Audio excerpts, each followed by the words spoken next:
আদম, আদমের যে সম্মান আর মর্যাদা আমি কাউরে দেই নাই। আদমের সম্মান মর্যাদা সবচেয়ে বেশি। জানেননি ফেরেশতাদের চেয়েও আমাদের সম্মান বেশি, জানেন? তবে কখন সম্মানই হয় ফেরেশতাদের চেয়ে বেশি? আল্লাহ কইছে কিন্তু ফেরেশতাদের চেয়েও আদমের সম্মান বেশি। বেশি কখন হয় এটা জানতে হবে। আবার আরেক আয়াতে বলছে কুকুর বিড়ালের চেয়েও মানুষ নিকৃষ্ট। এক আয়াতে কয় আল্লাহ সর্বশ্রেষ্ঠ, আবার আরেক আয়াতে কয় মানুষ চতুষ্পদ জানোয়ারের চেয়েও নিকৃষ্ট। এই কথাগুলা বোঝার জন্য, এই কথাগুলির ব্যাখ্যা বোঝার জন্য আপনাকে আগে শিক্ষাগত যোগ্যতা অর্জন করতে হবে। কোরআনের ব্যাখ্যা জানার জন্য, কোরআন বোঝার জন্য মাদ্রাসায় পড়তে হবে। 5 পাস আর 2 পাস করে কিন্তু আপনি কোরআনের অর্থ বুঝবেন না। আমার কথা কি আপনারা বুঝতেছেন? কিতাব বুঝছেন? আমি তো দেখতেছি আপনারা বুঝতেছেন না। মনোযোগ দিয়ে শুনেন। আল্লাহ বলছে ফেরেশতাদের চেয়েও মানুষ দামি। আবার আরেক জায়গায় বললো মানুষ চতুষ্পদ জানোয়ারের চেয়ে নিকৃষ্ট। এখন মনে করেন আপনি একটা গণ্ড মূর্খ, জীবনে মাদ্রাসায় পড়েন নাই, মসজিদে যান নাই, স্কুলে যান নাই। আপনি যদি কথা শুনেন কইবেন বলে আল্লাহ এক জায়গা কইছে মানুষ ফেরেশতাদের চেয়ে দামি, আবার আল্লাহ কয় মানুষ কুত্তা বিলের চেয়ে নিকৃষ্ট। আল্লাহ কথা কেমনে কয়? দুই কথা দুই রকম হয়ে গেছে গা। আপনার কাছে এরকম মনে হইতে পারে আপনি গণ্ড মূর্খ, আপনি অজ্ঞ, আপনার শিক্ষাগত যোগ্যতা নাই, আপনি স্টাডি করেন নাই কোরআন নিয়া, তা আপনার কাছে তৈরি মনে হইব। কিন্তু এটার ব্যাখ্যা তো জানতেই পাব না। এটার ব্যাখ্যা কি আমরা ফালা গানো হারিয়ে হারিয়ে জানতে পারবে? হ্যাঁ, কথা কই না। আল্লাহ বলছে মানুষ সৃষ্টির শ্রেষ্ঠ, আবার মালিক বলে মানুষ কুত্তা বিলার চেয়ে নিকৃষ্ট। তাহলে সৃষ্টির শ্রেষ্ঠ হইল কিভাবে, কুত্তা বিলার চেয়ে নিকৃষ্ট হইল কিভাবে? এটা তো বাইর করতে হবে। কথা হয় না? বাইর করার জন্য তো আপনাকে স্টাডি করতে হবে। কথা মানে ঠিক গুতা দিয়ে ঠিক কোন লাগে না? আপনারা বিরক্ত হইতেছে? আমার যুবক ভাইরা, মানুষ সৃষ্টির শ্রেষ্ঠ তখনই হয় যখন তার ভিতরে 2টা গুণে গুণান্বিত হবে। 2টা গুণ যখন মানুষের মধ্যে থাকবে তখন মানুষ হবে সৃষ্টির শ্রেষ্ঠ। 1 নাম্বার হলো ঈমান, 2 নাম্বার হলো নেকামল। নেকামল নেকামল এই ঈমান আর নেকামল যার ভিতরে থাকবে সে হবে ফেরেশতাদের চেয়েও দামি। আর মানুষ কুত্তা বিলার চেয়েও নিকৃষ্ট হয় কখন রে? যার মধ্যে ঈমান নাই, নেকামল নাই। এটা কুকুর বিড়ালের চেয়েও নিকৃষ্ট।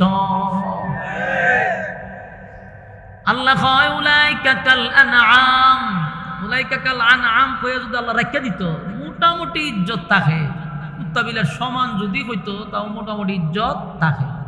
কিন্তু আল্লাহ কয় বালহুম আদল, এর চেয়ে কত নিকৃষ্ট। বলুন কুকুর বিড়ালের সমান বলছে না, এর থেকে নিকৃষ্ট কইছে?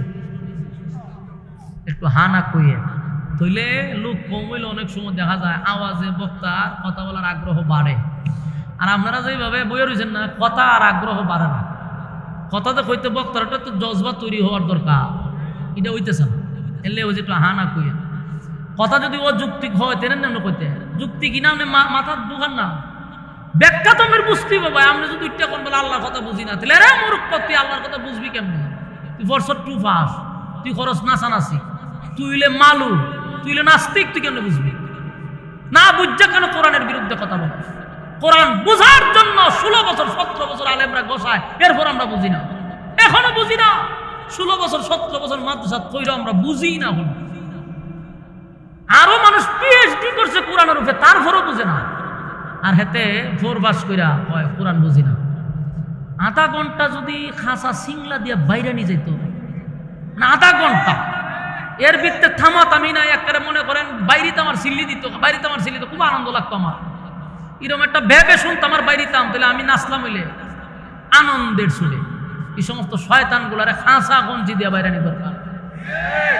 বুঝোস না গান গাছ, গান গাওয়ার থাকবি। বুঝোস না জায়গা মাতস কেন, কথা বলস কেন? শান্ত মুসলমানদেরকে অশান্ত করলি কেন?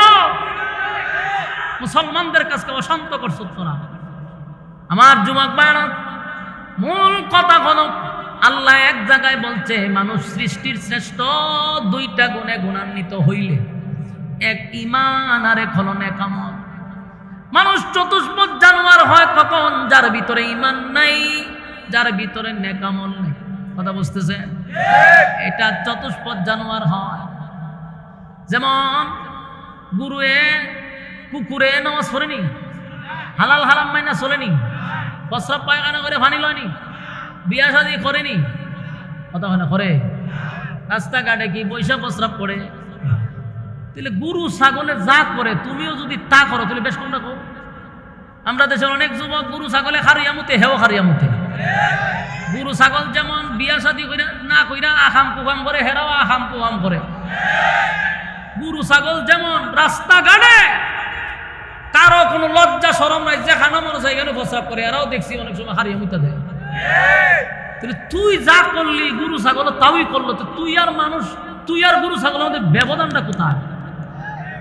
আমার তো আল্লাহ বানাইছে সৃষ্টির শ্রেষ্ঠ, তা আমার চলা ফেরা উঠা বসা যদি গুরু ছাগলের মতোই হইল, তাহলে আমি সৃষ্টির শ্রেষ্ঠ হইলাম কেমন? গুরু ছাগলও খায় আমিও খাই, গুরু ছাগলও ঘুমায় আমিও ঘুমাই, গুরু ছাগলও মুতে আমিও মুতলাম, তো লাভ হইল কি? আপনারা কি বিরক্ত লাগতেছে? লড়া সরাটা কেড়ে করতেছে। স্লোগান কি দিতামও? স্লোগান দিতাম নি? যাক, আমি চাই না কেউ সরম দিতাম, আর একবার উঠলে কিন্তু স্লোগান শুরু হয়ে যাবে। আপনারা যদি বিরক্ত হন আমার কিন্তু ডাবল সুবিধা, খারাপ লাগতেছে না। বিরক্ত হলে আমি ছেড়ে দিতে পারবো, যদি ভালো না লাগে কইবেন ওদের ভালো লাগতেছে। কথাগুলি শুনবেন আর বাড়িতে নিয়ে যাবেন। আজকে জানলেন যে মানুষ সৃষ্টির শ্রেষ্ঠ হয় 2 গুণে গুণান্বিত হইলে, মানুষ কুত্তা বিলার চেয়ে অনেক কৃষ্ট হয় 2 গুণ ভিতরে না থাকলে। আমার যুবক ভাইয়েরা, ইমানের এত পাওয়ার রে, ইমানের এত পাওয়ার, নেক আমলের এত পাওয়ার, যেই ফেরেশতারা জীবনে কোনোদিন গুনাহ করলো না, ফেরেশতারা গুনার মজা বুঝলো না, অথচ সেই ফেরেশতাদের চেয়েও আল্লাহ মানুষের সম্মান বাড়ায়া দিছে। আল্লাহ বলেন, মানুষ আমি তোর এত সম্মান আর মর্যাদা দিলাম অনর্থক নয়, অকারণে নয়।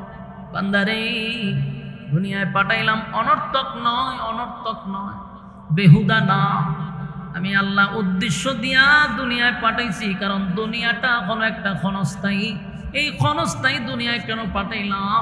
শুধুমাত্র পরীক্ষা দেওয়ার জন্য।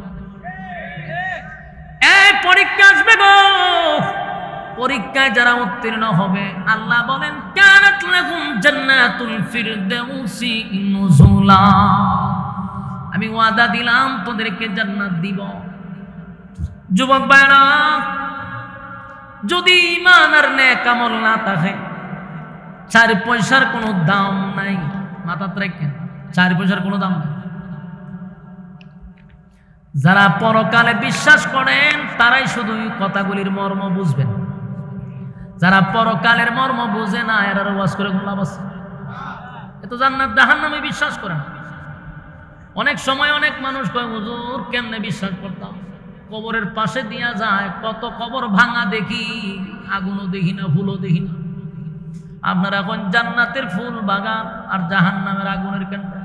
কত কবর ভাঙা দেখলাম, ফুলও দেখলাম না, আগুনও দেখলাম না। বুঝছেন নি? নাস্তিকদের প্রশ্ন, কেমনে বিশ্বাস করেন? আমি হন এরার একটা প্রশ্ন, এরারে কোরআন হাদিস জানতে পারতেন না। এরারে আপনি প্রশ্নের জবাব দিবেন, যুক্তি দিয়া যুক্তি দিবেন। তুই যে প্রশ্ন করলি কত কবর ভাঙা দেখলি, যেই কবরে আগুনও নাই, ফুলের বাগানও নাই, দেখছে না? হ্যাঁ, আমি এর প্রশ্ন করলাম। তোর পাশেই মনে করো যে আপনি আর আপনার স্ত্রী এক জায়গায় ঘুমাইলেন, একই বিছানায় ঘুমাইলেন, আপনার স্ত্রী বসে রয়েছে আর আপনি পুরা ঘুমে আছেন। স্ত্রীর কাছে ঘুমাইয়া আপনি স্বপ্নে গেছেন কি আমেরিকা, গিয়া সেখানে আনন্দ মাস্তি করতেছেন, সাগরের ভারে বোতল টানতেছেন, হুড়বুড়ি নিয়ে নাচানাচি করতেছেন। ওই নাচানাচির কারণে ঘুমের মধ্যে আপনি তেতা করতেছেন, নাচতেছেন। আপনার বইয়ের ঠেলা দেখলে কি তারি?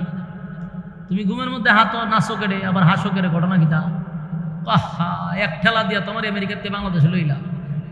আমি তো আমেরিকা আসলাম, সেখানে আমি সাগরের ভাড়ে বোতল টানছিলাম, কত মাস্তি করছিলাম।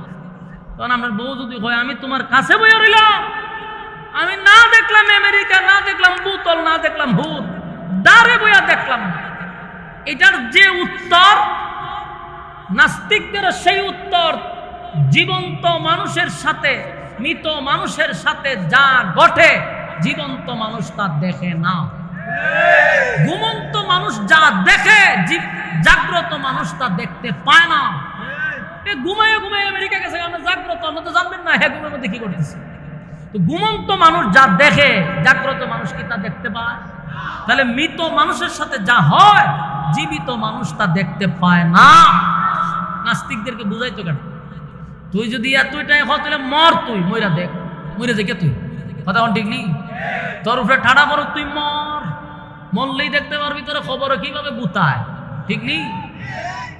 এখন তুই খোঁজ কিছু দেখোস না, তাহলে যুক্তি দেখেন, একটা মানুষ ঘুমাইলে এটা অর্ধেক মরা। ঘুমের মানুষ যদি বিভিন্ন দেশে সফর করতে পারে, স্বপ্নের যুগে সে অনেক দূরে চলে যায়। জাগ্রত মানুষ তা দেখতে পায় না রে। মৃত মানুষের সঙ্গে কবরে কি হয় তা জীবিত মানুষ কখনো দেখতে পায় না। আপনি ঘুমাইলে স্বপ্ন দেখবেন, জাগ্রত অবস্থায় স্বপ্ন দেখবেন না। আপনি মরলে পরে আপনি কবরের জগৎ দেখতে পাইবেন, জীবিত অবস্থায় দেখতে পাবেন না। আমার যুবক ভাই, আল্লাহ রাব্বুল আলামিন বলেন, বান্দা শুন, দুইটা গুণে গুণান্বিত হইয়া যদি কবরে আসতে পারো, ওয়াদা দিলাম আমি জান্নাত দিব। তবে দুনিয়াতে ইমানদার হিসাবে ইমানের পরীক্ষা আমি নিব। দুনিয়াতে খাওয়ার জন্য ঘুমানোর জন্য পাঠাই নাই। যদি ঘুমের জন্য পাঠাইতাম গাদা বানাইলি যথেষ্ট ছিল। গাদা খারইও ঘুমায়, আবার শুয়েও ঘুমায়, ঠিক নেই? খাওয়ানোর জন্য যদি বানাইতাম, হাতি আমাদের চেয়ে বেশি খায়, তাহলে বান্দা তোরে কেন বানাইলাম? খাওয়ার জন্য নয়, ঘুমানোর জন্য নয়। ওয়ামা খালাকাতুল জিন্না ওয়াল ইনসা ইল্লা লিয়াবুদুন। কারণ দুইটা জাতি বানাইছি শুধুমাত্র কেবলমাত্র আমি আল্লাহর গোলামির জন্য। তাই বান্দা ইমানের পরীক্ষা হবে, ইমানের পরীক্ষা হবে, এতে কোনো সন্দেহ নাই। পরীক্ষায় পাস করবেন নি, বিশ্বাস আসেনি? ইমানের পরীক্ষায় পাস করতে হবে। সাহাবায়ে কেরাম দুনিয়ায় থাকতেই কিন্তু জান্নাতের সার্টিফিকেট পাইছে অনেক সাহাবীরা। আল্লাহর নবী বলছে, তুমি জান্নাতি, তুমি জান্নাতি, তুমি জান্নাতি, সুবহান। ইমানের পরীক্ষা দিছে রে। সাহাবীদের স্বভাব ছিল জীবন দিব, ইমান দিব না, ইমানের জন্য বাতিলের কাছে মাথা নত করব না। রোমের বাদশা, রোম তৎকালীন সময় সুপার পাওয়ার, শক্তিশালী একটা দেশ ছিল। রোমের বাদশার পাওয়ার ছিল বেশি, কারণ তার বাহিনী বেশি, অস্ত্র বেশি। রোমের বাদশার সঙ্গে কারো ক্ষমতা নাই যুদ্ধ করা। কিন্তু রোমের বাদশা দেখলো চতুর্দিক দিয়া খালি মুসলমানদের জয় জয়, যেদিকে মুসলমান যায় সেদিকেই মুসলমানদের বিজয়। রোমের বাদশার চিন্তা পড়ে গেল, রে এত অস্ত্র, এত বাহিনী, এত কিছু দিয়া যুদ্ধ করলাম, কিন্তু মুসলমানরা যেদিকে যায় সেদেশই দখল করে, আর ইসলামের পতাকা তারা ওড়ায়। আসলে তো তাদের তেমন কোনো অস্ত্র নাই, তাদের কোনো বল নাই, তাদের কোনো বাহিনী নাই। কেমনে সম্ভব, কেমনে সম্ভব? গবেষণা করে বাইর করলো মুসলমানদের একটা পাওয়ারের নাম হলো ইমান। বলেন মুসলমানের পাওয়ারের নাম কি? ইমান, ইমান, ইমান। ইমানের বলে 313 জন 1000কে কুবা শামসুর মতো কুবায় ফলাই দিছে। আর আজকে 200 কোটি মুসলমান, গোটা পৃথিবীতে 200 কোটি মুসলমান। গোটা পৃথিবীতে তাকায়া দেখেন, সব জায়গায় মায়ের খায় খালি মুসলমান, সব জায়গায় মুসলমান মায়ের খায়, মুসলমান মায়ের খায়।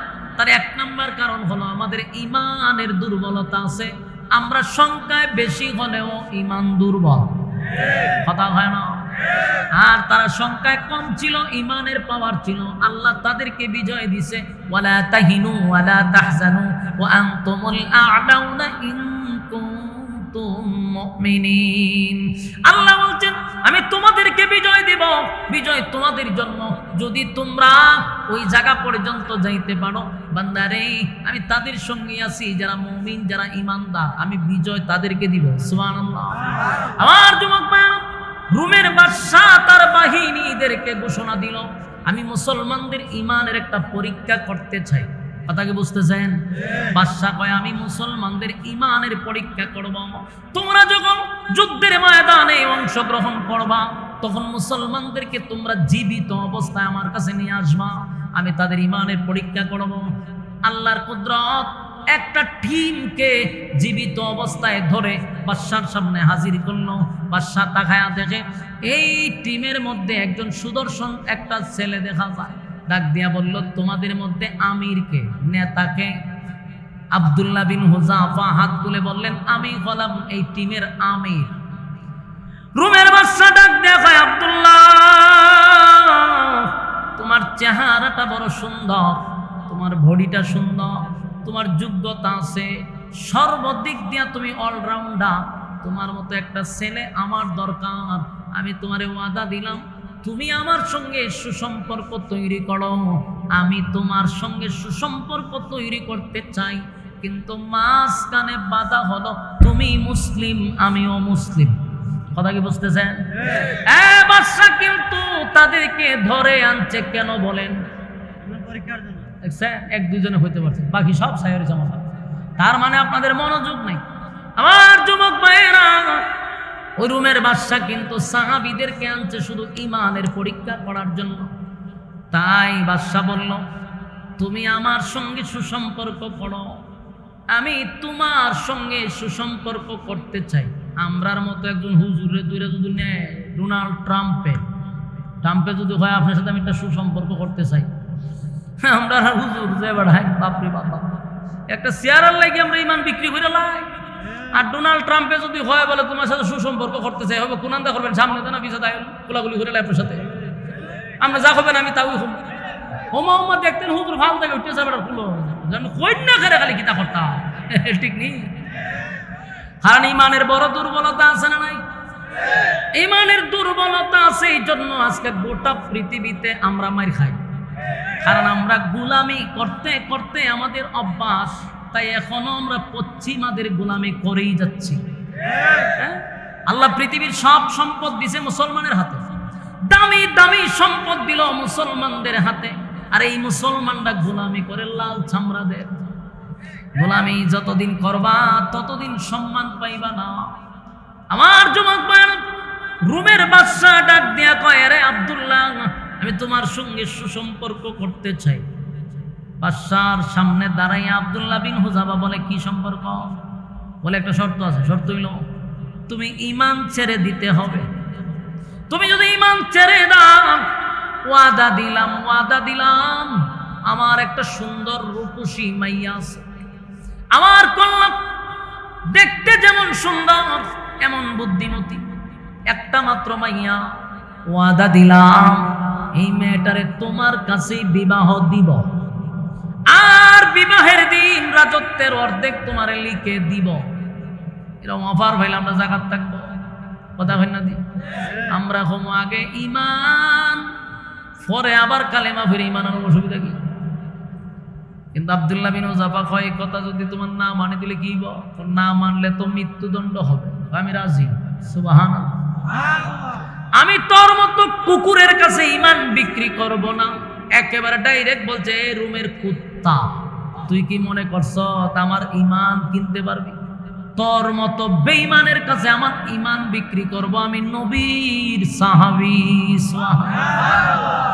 বাদশা এত লজ্জা পাইছে, তার মারাত্মক মাইন্ডে লাগছে।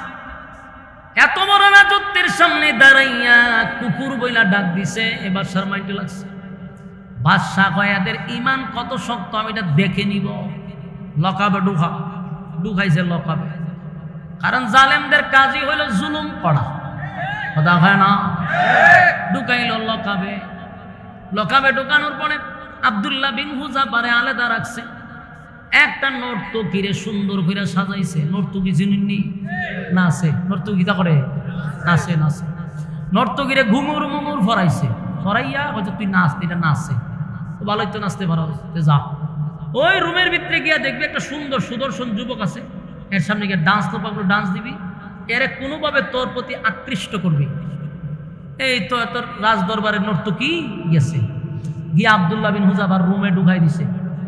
ঢুকাইয়া ওনার সামনে নাচতেছে। এমন নাচা নাচলো, ডান্স তো পাগলো, ডান্স দিল, কত ডান্স দিল, দিতে দিতে দিতে দিতে আজকাও জ্ঞান ফিরে যায়। এই মহিলারা 2-3 জন ধরে নিছে বাদশার কাছে। বাসা তুই ওই গানে সুদ কেটে তোর তুই মিরে সুদ ঘটনা কিতা আমার কই ফাটাইছেন কই এত নাচলাম হেতে তো আমার ভাই একবার চাইলো না আমার ভাই যদি চাইতো তেন আমি আকৃষ্ট করতাম আমি যে এত নাচলাম এত অঙ্গভঙ্গি দেখাইলাম কোনো কাম হচ্ছে না আমার ভাই চাই নাই সুবহানাল্লাহ আর আমরা হলে ফতোয়া দিলাম বলে একবার দেখা যায় যাচ্ছে আচ্ছা কিতা এটা নাচে দেখতে লইছে দেখছি বালা একবারই তো দেখলা কতক্ষণ পর আবার চোখ ফিরে নিতাম কিন্তু নবীর সাহাবী একটা বারের জন্য তাকায় নাই এক পর্যায়ে বাদশা এখানে আইসা কয় আমি এখানে ফিল মারলাম কোনোভাবেই তো আমি তারে আমার বাগে ফলাইতে পারতেছি এবার সিদ্ধান্ত নিয়ে যখন খানা বন্ধ করে দিছে আচ্ছা কোন একদিন যদি আমরা না খাই মেজাজটা কেমন গরম হয় যারা রোজা রাখে ইফতারির আগ মুহূর্তে দেখছেন মেজাজটা কেমন থাকে ঠিক নেই রোজাদারের সামনে ইফতারের আগে গিয়ে আপনি বেশি কথা হইয়েন না বেশি কথা হলে মার খাইবেন মারাত্মক মারি লিব বাইরিয়া কারণ এই সময় রাগ শৈল খালি ফেট বুঝা বুঝা গেল খাওয়ান ফেটো না থাকলে রাগ উঠে কিন্তু আব্দুল্লাহ বিন হুযাফা একদিন দুই দিন নয় রে একদিন দুই দিন না এক সপ্তাহ পর্যন্ত পানি নাই খানা নাই পানি নাই খানা নাই বলুন এক সপ্তাহ পর্যন্ত যদি কোনো মানুষ পানি না খায় খানা না খায় বাঁচব মারা যাবে আব্দুল্লাহ বিন হুযাফা এক সপ্তাহ পর্যন্ত খানা দিল না পানি দিল না পেটে আর পিঠে লেগে গেছে কথা বলতে পারে না শুয়ে আছে দাঁড়াইতে পারে না বসতে পারে না এমন পরিস্থিতিতে ডাক্তার বাদশাকে বলল ডাক্তার সাহেব বাদশারে বলল বাদশাহ রোগী বাঁচবে না আর যদি একদিন যায় রোগী বাঁচবে না মারা যাবে কারণ এমন ভাবে আপনি তারা রাখছেন পানিও নাই খানাও নাই রোগী বাঁচবে না বাদশা কয় তাড়াতাড়ি খাবার লইয়া যা খাবার নিয়ে গেছে সামনে কয়টা হইলো শুকরের মাংস এটা হইলো মদ বলুন হালাল না হারাম কারণ প্রচন্ড খিদা যদি আপনার আসে তখন হালাল না হারাম দেখার টাইম আছে আর আমরা যদি এক সপ্তাহ খাওয়ান না থাকতো সামনে যদি শুকরের মাংস দিত আমরার কাছে ফতোয়া রেডি আমরা কইলাম হইলে জীবন বাঁচানো ফরজ যা খাওয়ান যা খায়া যাও বাঁচন লাগবো তো ফতোয়া তো রেডি থাকে জীবন বাঁচানো ফরজ এই কথা বলে দুহাই দিয়ে আমরা খাইতাম জায়েজ ছিল কথা সত্য জান বাঁচানো ফরজ কিন্তু এরা তো নবীর সাহাবী যেই মাত্র বলছে এটা শুকরের মাংস আব্দুল্লাহ বিন হুযাফা এমনি কথা বলতে পারে না রে এক সপ্তাহ খাবার নাই রাগে রাগান্বিত হইয়া উনি বলতে লাগলেন খাবার নিবি না লাথি মেরে তোদের মুখে ফালাবো সুবহানাল্লাহ ডাক্তার অবাক হয়েছেন সর্বনাশ এক সপ্তাহ পরে না খাইলে এমন কথা জবান দিয়ে আসার কথা কারণ এটা ওনার শারীরিক শক্তি নয় এটা ঈমানের শক্তি ডাক্তার বাদশার কাছে গিয়া কয় বাদশা লক্ষণ ভালো না বলে কি বলে আপনি যদি যাইতেন খাবার লইয়া তাহলে খাবারটা আপনার মুখই বলাইতো বাদশা কয় এখনো কি তেজ আছে বলে তেজ আছে ও দিলে দূরে লইয়া আবার জেলখানার থেকে সব সাহাবীদেরকে বাইর করছে কিন্তু আব্দুল্লাহ হাঁটতে পারে না দাঁড়াইতে পারে না উঠতে পারে না বসতে পারে না এক সপ্তাহ ধরে খানা নাই পানি নাই দুইজন মানুষের কাঁধে বর করে বাদশার সামনে দাঁড়াইছে বাদশা তাকায়া দেখে কঙ্কাল হয়ে গেছে রে এমন অবস্থা হয়েছে দাঁড়ানোর মতো কোনো শক্তি নাই বাদশা আব্দুল্লাহর দিকে তাকায়া কয় আব্দুল্লাহ রে আমি না সুন্দর একটা অফার দিছিল আমার সুন্দরী রূপসী মেয়েটাকে তুই বিবাহ করবি রাজত্বের অর্ধেক লিখে দিব মানলি না এখন দেখ কেমন লাগে আব্দুল্লাহ এখনো সময় আছে কালেমা ছেড়ে দে আমার দলে যোগদান গ্রহণ কর আব্দুল্লাহ ডাক দিয়া কয় রুমের কুত্তা তোর সামনে আমি কোনোদিন মাথা নত করব না সুবহানাল্লাহ বাদশার মেজাজ গেছে গরমে বাদশা কয় বড় একটা ডেকসি আন, বিশাল বড় ডেকসি, এটার মধ্যে তেল গরম কর। তেল গরম করতে লাগলো, টক বগে তেলগুলি গরম হয়ে গেছে। দুইজন সাহাবীকে ধরে আব্দুল্লাহর সামনে হাত পা বেঁধে ডেকসির ভিতরে ছেড়ে দিছে। এত গরম তেলের মধ্যে সারার সাথে সাথে হাড়ির থেকে গোশত আলাদা হয়ে গেছে। সাহাবায়ে কেরাম শাহাদাত বরণ করলো, ঈমান দিল না। আব্দুল্লাহরে ডাক দিয়া, আব্দুল্লাহ রে, দেখছনি দুইজন লোককে আমি এই মুহূর্তে তোমার সামনে আমি আগুনে জ্বালায়া দিলাম, তেলের মধ্যে বাজি করে দিলাম, এখনো সময় আছে, কালেমা পড়ো। আব্দুল্লাহ ধমক দিয়া কয়, তুই আমারে অফার দেস, রাজত্বের অর্ধেক দিবি আর তোর মেয়েটারে বিবাহ দিবি। বাদশা কহ, আমি এখনো আমার জায়গায় অটল, আমি তোমারে আমার মেয়ের সঙ্গে বিবাহ করাবো আর রাজত্বের অর্ধেক লিখে দিব, রাজি হয়ে যাও। আব্দুল্লাহ কয়, বাদশা রে, আমি বেশিটা রেখে কম নিব কোন যুক্তিতে? সুবহানাল্লাহ, আমি কম নিব কোন যুক্তিতে? বাদশা কয়, তাহলে পুরা রাজত্বটাই লিখে দিব। এবার আব্দুল্লাহ কয়, শোনো, তুমি যেমন আমাকে অফার দিছো, অফারের বিনিময়ে ঈমান চাইছো, আমার আল্লাহ আমারে অফার দিছে। সুবহানাল্লাহ। রুমের মাস্টার, আমার মালিক আমারে অফার দিছে গো, আমার মালিক আমারে অফার দিছে। আমার মালিক বলছে, ঈমান আর নেক আমল লইয়া যদি আমি কবরে আসতে পারি, ঈমান আর নেক আমল লইয়া যদি আমি কবরে আসতে পারি, এই পৃথিবীর 10টা পৃথিবীর সমান রাজত্ব আল্লাহ লিখে দিবে। তুই তোর রাজত্বের অর্ধেক দিবি অথবা পুরাটা দিবি, আর আমার মালিক কয় এই পৃথিবীর 10 পৃথিবীর সমান রাজত্ব দিবে, আর তোর মাইয়ারে বিয়া দিবি। আমার আল্লাহ বলেন, ঈমান আর নেক আমল লইয়া যদি কবরে আসস, কমপক্ষে বউ দিব 72টা। আপনারা মুখ সুবহানাল্লাহ আসেনি? বলুন, বউ দিব কয়টা? কমপক্ষে 72টা দিব। রুমের বাদশা, তুই যেমন আমারে অফার দিছস, আমার আল্লাহ আমারে অফার দিছ, তাই আমি কম নিব না, আমি বেশি নিব। সুবহানাল্লাহ। বাদশা এবার রাগান্বিত হইয়া সবাই রে চাইরা দিছে, কয়েদেরকে তেলে ঢুকানো দরকার নাই, হেরে ধর। আব্দুল্লাহর হাতে পায়ে বেঁধে আব্দুল্লাহরে ধরে তৈলের সামনে নিয়ে দাঁড় করাইছে, ডেকসির সামনে দাঁড় করাইছে। আব্দুল্লাহরে তেলের ভিতরে ঢুকায়া দিবে। আব্দুল্লাহ ডেকসির সামনে গিয়া চোখ দিয়া পানি ছেড়ে দিয়া কান্না শুরু করছে। বাদশা দৌড়াইয়া আব্দুল্লাহর কাছে গিয়া কয়, আব্দুল্লাহ রে, আমি জানি মৃত্যুর ভয় সবাই করে, মৃত্যুর সামনে দাঁড়াইয়া বেড়াগিরি চলে না, তুমি আমারে বললেই তো হয়, আমার অফারে রাজি হয়ে গেছে, কাপুরুষের মতো তুমি কেন কান্দ? আমি তো আমার অফারে এখনো রাজি। আব্দুল্লাহ কয়, এই রুমের বাদশা, তোর কি মনে হয় আমি মৃত্যুর ভয়ে কান্দি? না, ঈমানদার কখনো মৃত্যুর ভয়ে কান্দে না, ঈমানদার মৃত্যুর ভয়ে কান্দে না।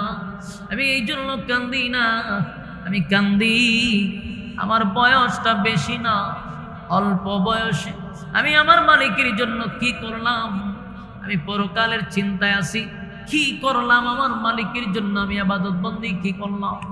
আমারে যদি তেলের মধ্যে ছেড়ে দেওয়া হয়, আমি শাহাদাত বরণ করি, আমার মালিক যদি আমারে আবার জীবিত করত, আমি আবার শাহাদাত বরণ করতাম, আবার জীবিত করলে আবার শাহাদাত বরণ করতাম। 100 বার যদি মালিক আমারে প্রাণ দেয়, 100 বার আমি মালিকের জন্য জীবন দিব।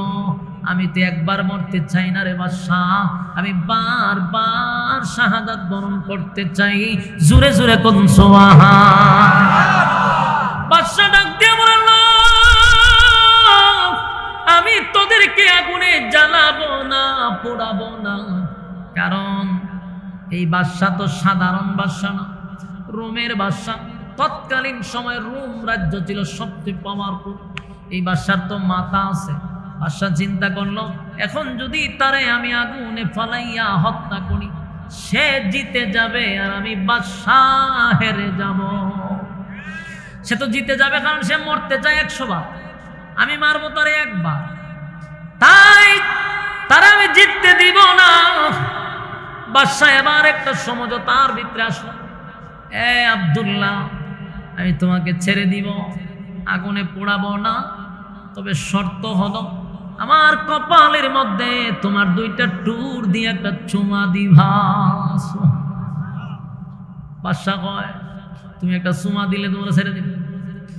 এবার দেখেন ঈমান কারে কয়। আব্দুল্লাহ বিন হুযাফা ডাক দিয়া কয়, চুমা দিতে পারি, তবে এই শর্তে আমি দিব না যে আমার প্রাণ ভিক্ষা দিছস, আমি মরতে চাই না, প্রাণ ভিক্ষা দিছ, এই জন্য চুমা দিব না। আমি মরণ এই যে জায়গার মধ্যে আমার দাঁড় করাইলে আর এখান থেকে আমার বাঁচাইয়া দিলি, এই মর্মে চুমা দিতাম না। কারণ তুই মনে করবি যে আমি আমার জীবন ভিক্ষার জন্য তোর চুমা দিছি, এই শর্তে আমি রাজি না। সুবহানাল্লাহ।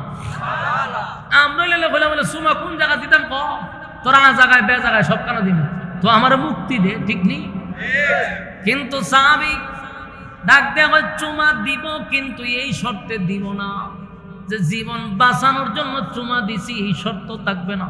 আমারও শর্ত আছে, আমি তোরে চুমা দিতে পারি একটা শর্তে, এটা হলো আমার নবীর যতগুলা নিরহ সাহাবীরা জেলখানায় বন্দী আছে, সবাইরে যদি ছেড়ে দেয় এই মরমে চুমা দিব।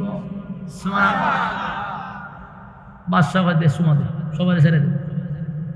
আব্দুল্লাহ বিন হুযাফা বলল, আমি ওই শর্তে দিলাম, আমার একটা চুমার কারণে যদি নবীর অসংখ্য সাহাবীরা জীবন ফিরে পায়, এই শর্তে চুমা দিল। বাদশা এখানে নিজেই লজ্জিত হইয়া বলল, মুসলমানদেরকে কেউ থামায়া রাখতে পারবে না, কারণ তারা ঈমানের উপর অটল। সুবহানাল্লাহ। আজকে এই মুসলমানদের ঈমান নেই। 5 টাকার রংসার কাছে মুসলমানদের ঈমান বিক্রি করে, রাতের বেলায় বুড়ের আগের দিন 500 টাকা গড়ে এদের মাথা কিনে, ঠিক নেই? ঈমান বিক্রি করে বুড়ের আগের রাত্রে। কেন রে ঈমান বিক্রি করবি কেন? কারণ 2টা জিনিসই তো আল্লাহ নেওয়ার কথা বলছে। এক হলো ঈমান, 2 হলো নেক আমল, আরেকটা হলো নেক আমল ওয়া আমিলুস সালিহাত। নেক আমলের দাম আছে। এই যে প্যান্ডেলের ভিতরে বসছেন, আপনি আমার মতো বহু মানুষ রাস্তাঘাটে আড্ডায় ব্যস্ত, মোবাইলে ব্যস্ত, ঘরে টিভিতে ব্যস্ত, কিন্তু আপনি আরামের ঘুম হারাম করে এখানে বসছেন। যতগুলো আয়াত আপনাদের সামনে বলা হয়েছে, প্রতিটা হরফে হরফে 10টা করে নেকি আপনার আমলনামায় ঢুকে গেছে।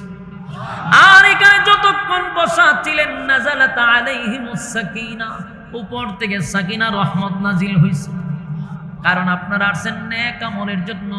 আল্লাহ 2 নাম্বার শর্ত দিছে, নেক আমল, নেক আমল, নেক আমল। এই নেক আমল লইয়া যদি কবরে না যাইতে পারি গো, উপায় থাকবে না, উপায় থাকবে না। আল্লাহ বলেন, জান্নাতীরা যখন জান্নাতের ভিতরে যাবেন ঈমান আর নেক আমল লইয়া, আমি আল্লাহ আমার ওয়াদা রক্ষা করব। কানাত লাহুম জান্নাতুল ফিরদাউসি নুজুলা, আমি তাদেরকে জান্নাতুল ফিরদাউসের মেহমান বানায়া দিব। সুবহানাল্লাহ। জান্নাতীরা জান্নাতের ভিতরে ঢোকার পরে আল্লাহ বলেন, খালিদিনা ফিহা লা ইয়াবগুনা আনহা হিওয়ালা।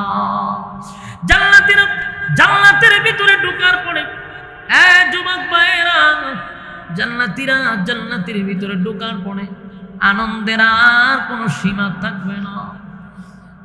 আল্লাহ বলেন, দুনিয়া হলো আফসোসের জায়গা, দুনিয়াটা হলো একটা স্যাম্পল। বলুন কি পল? দুনিয়া হলো স্যাম্পল। আল্লাহ যেমন তার নবীরে এক আয়াতে জানায়া দিছে, ওয়ালাল আখিরাতু খায়রুন লাকা মিনাল উলা ওয়ালা সাওফা ইউ'তিকা রাব্বুকা ফাতারদা।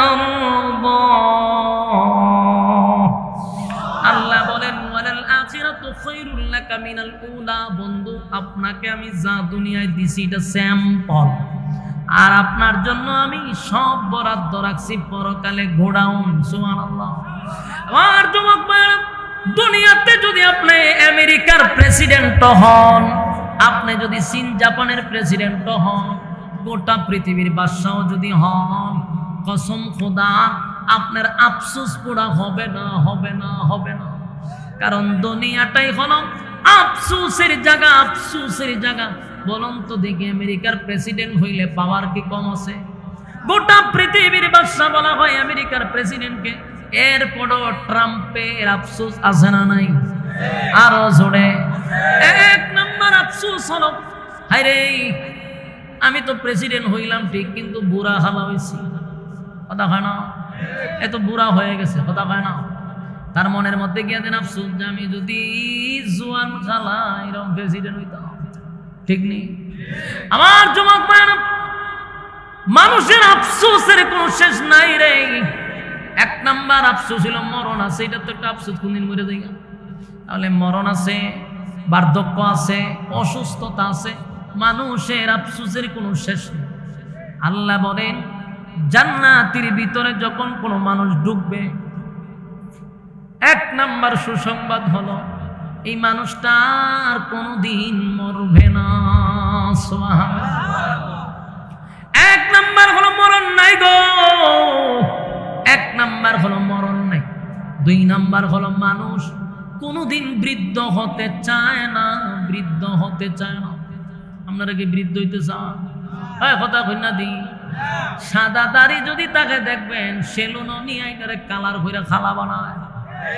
যদি দিগান দাদা আপনার দাড়ি তো সাদা সিং, খালা হয়েছে কেটে বলে বুড়া দেখা যায়।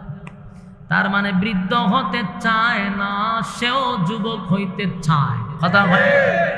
আমার যুবক ভাইয়েরা বলুন, কালো মানুষ সুন্দর হইতে চায় কিনা?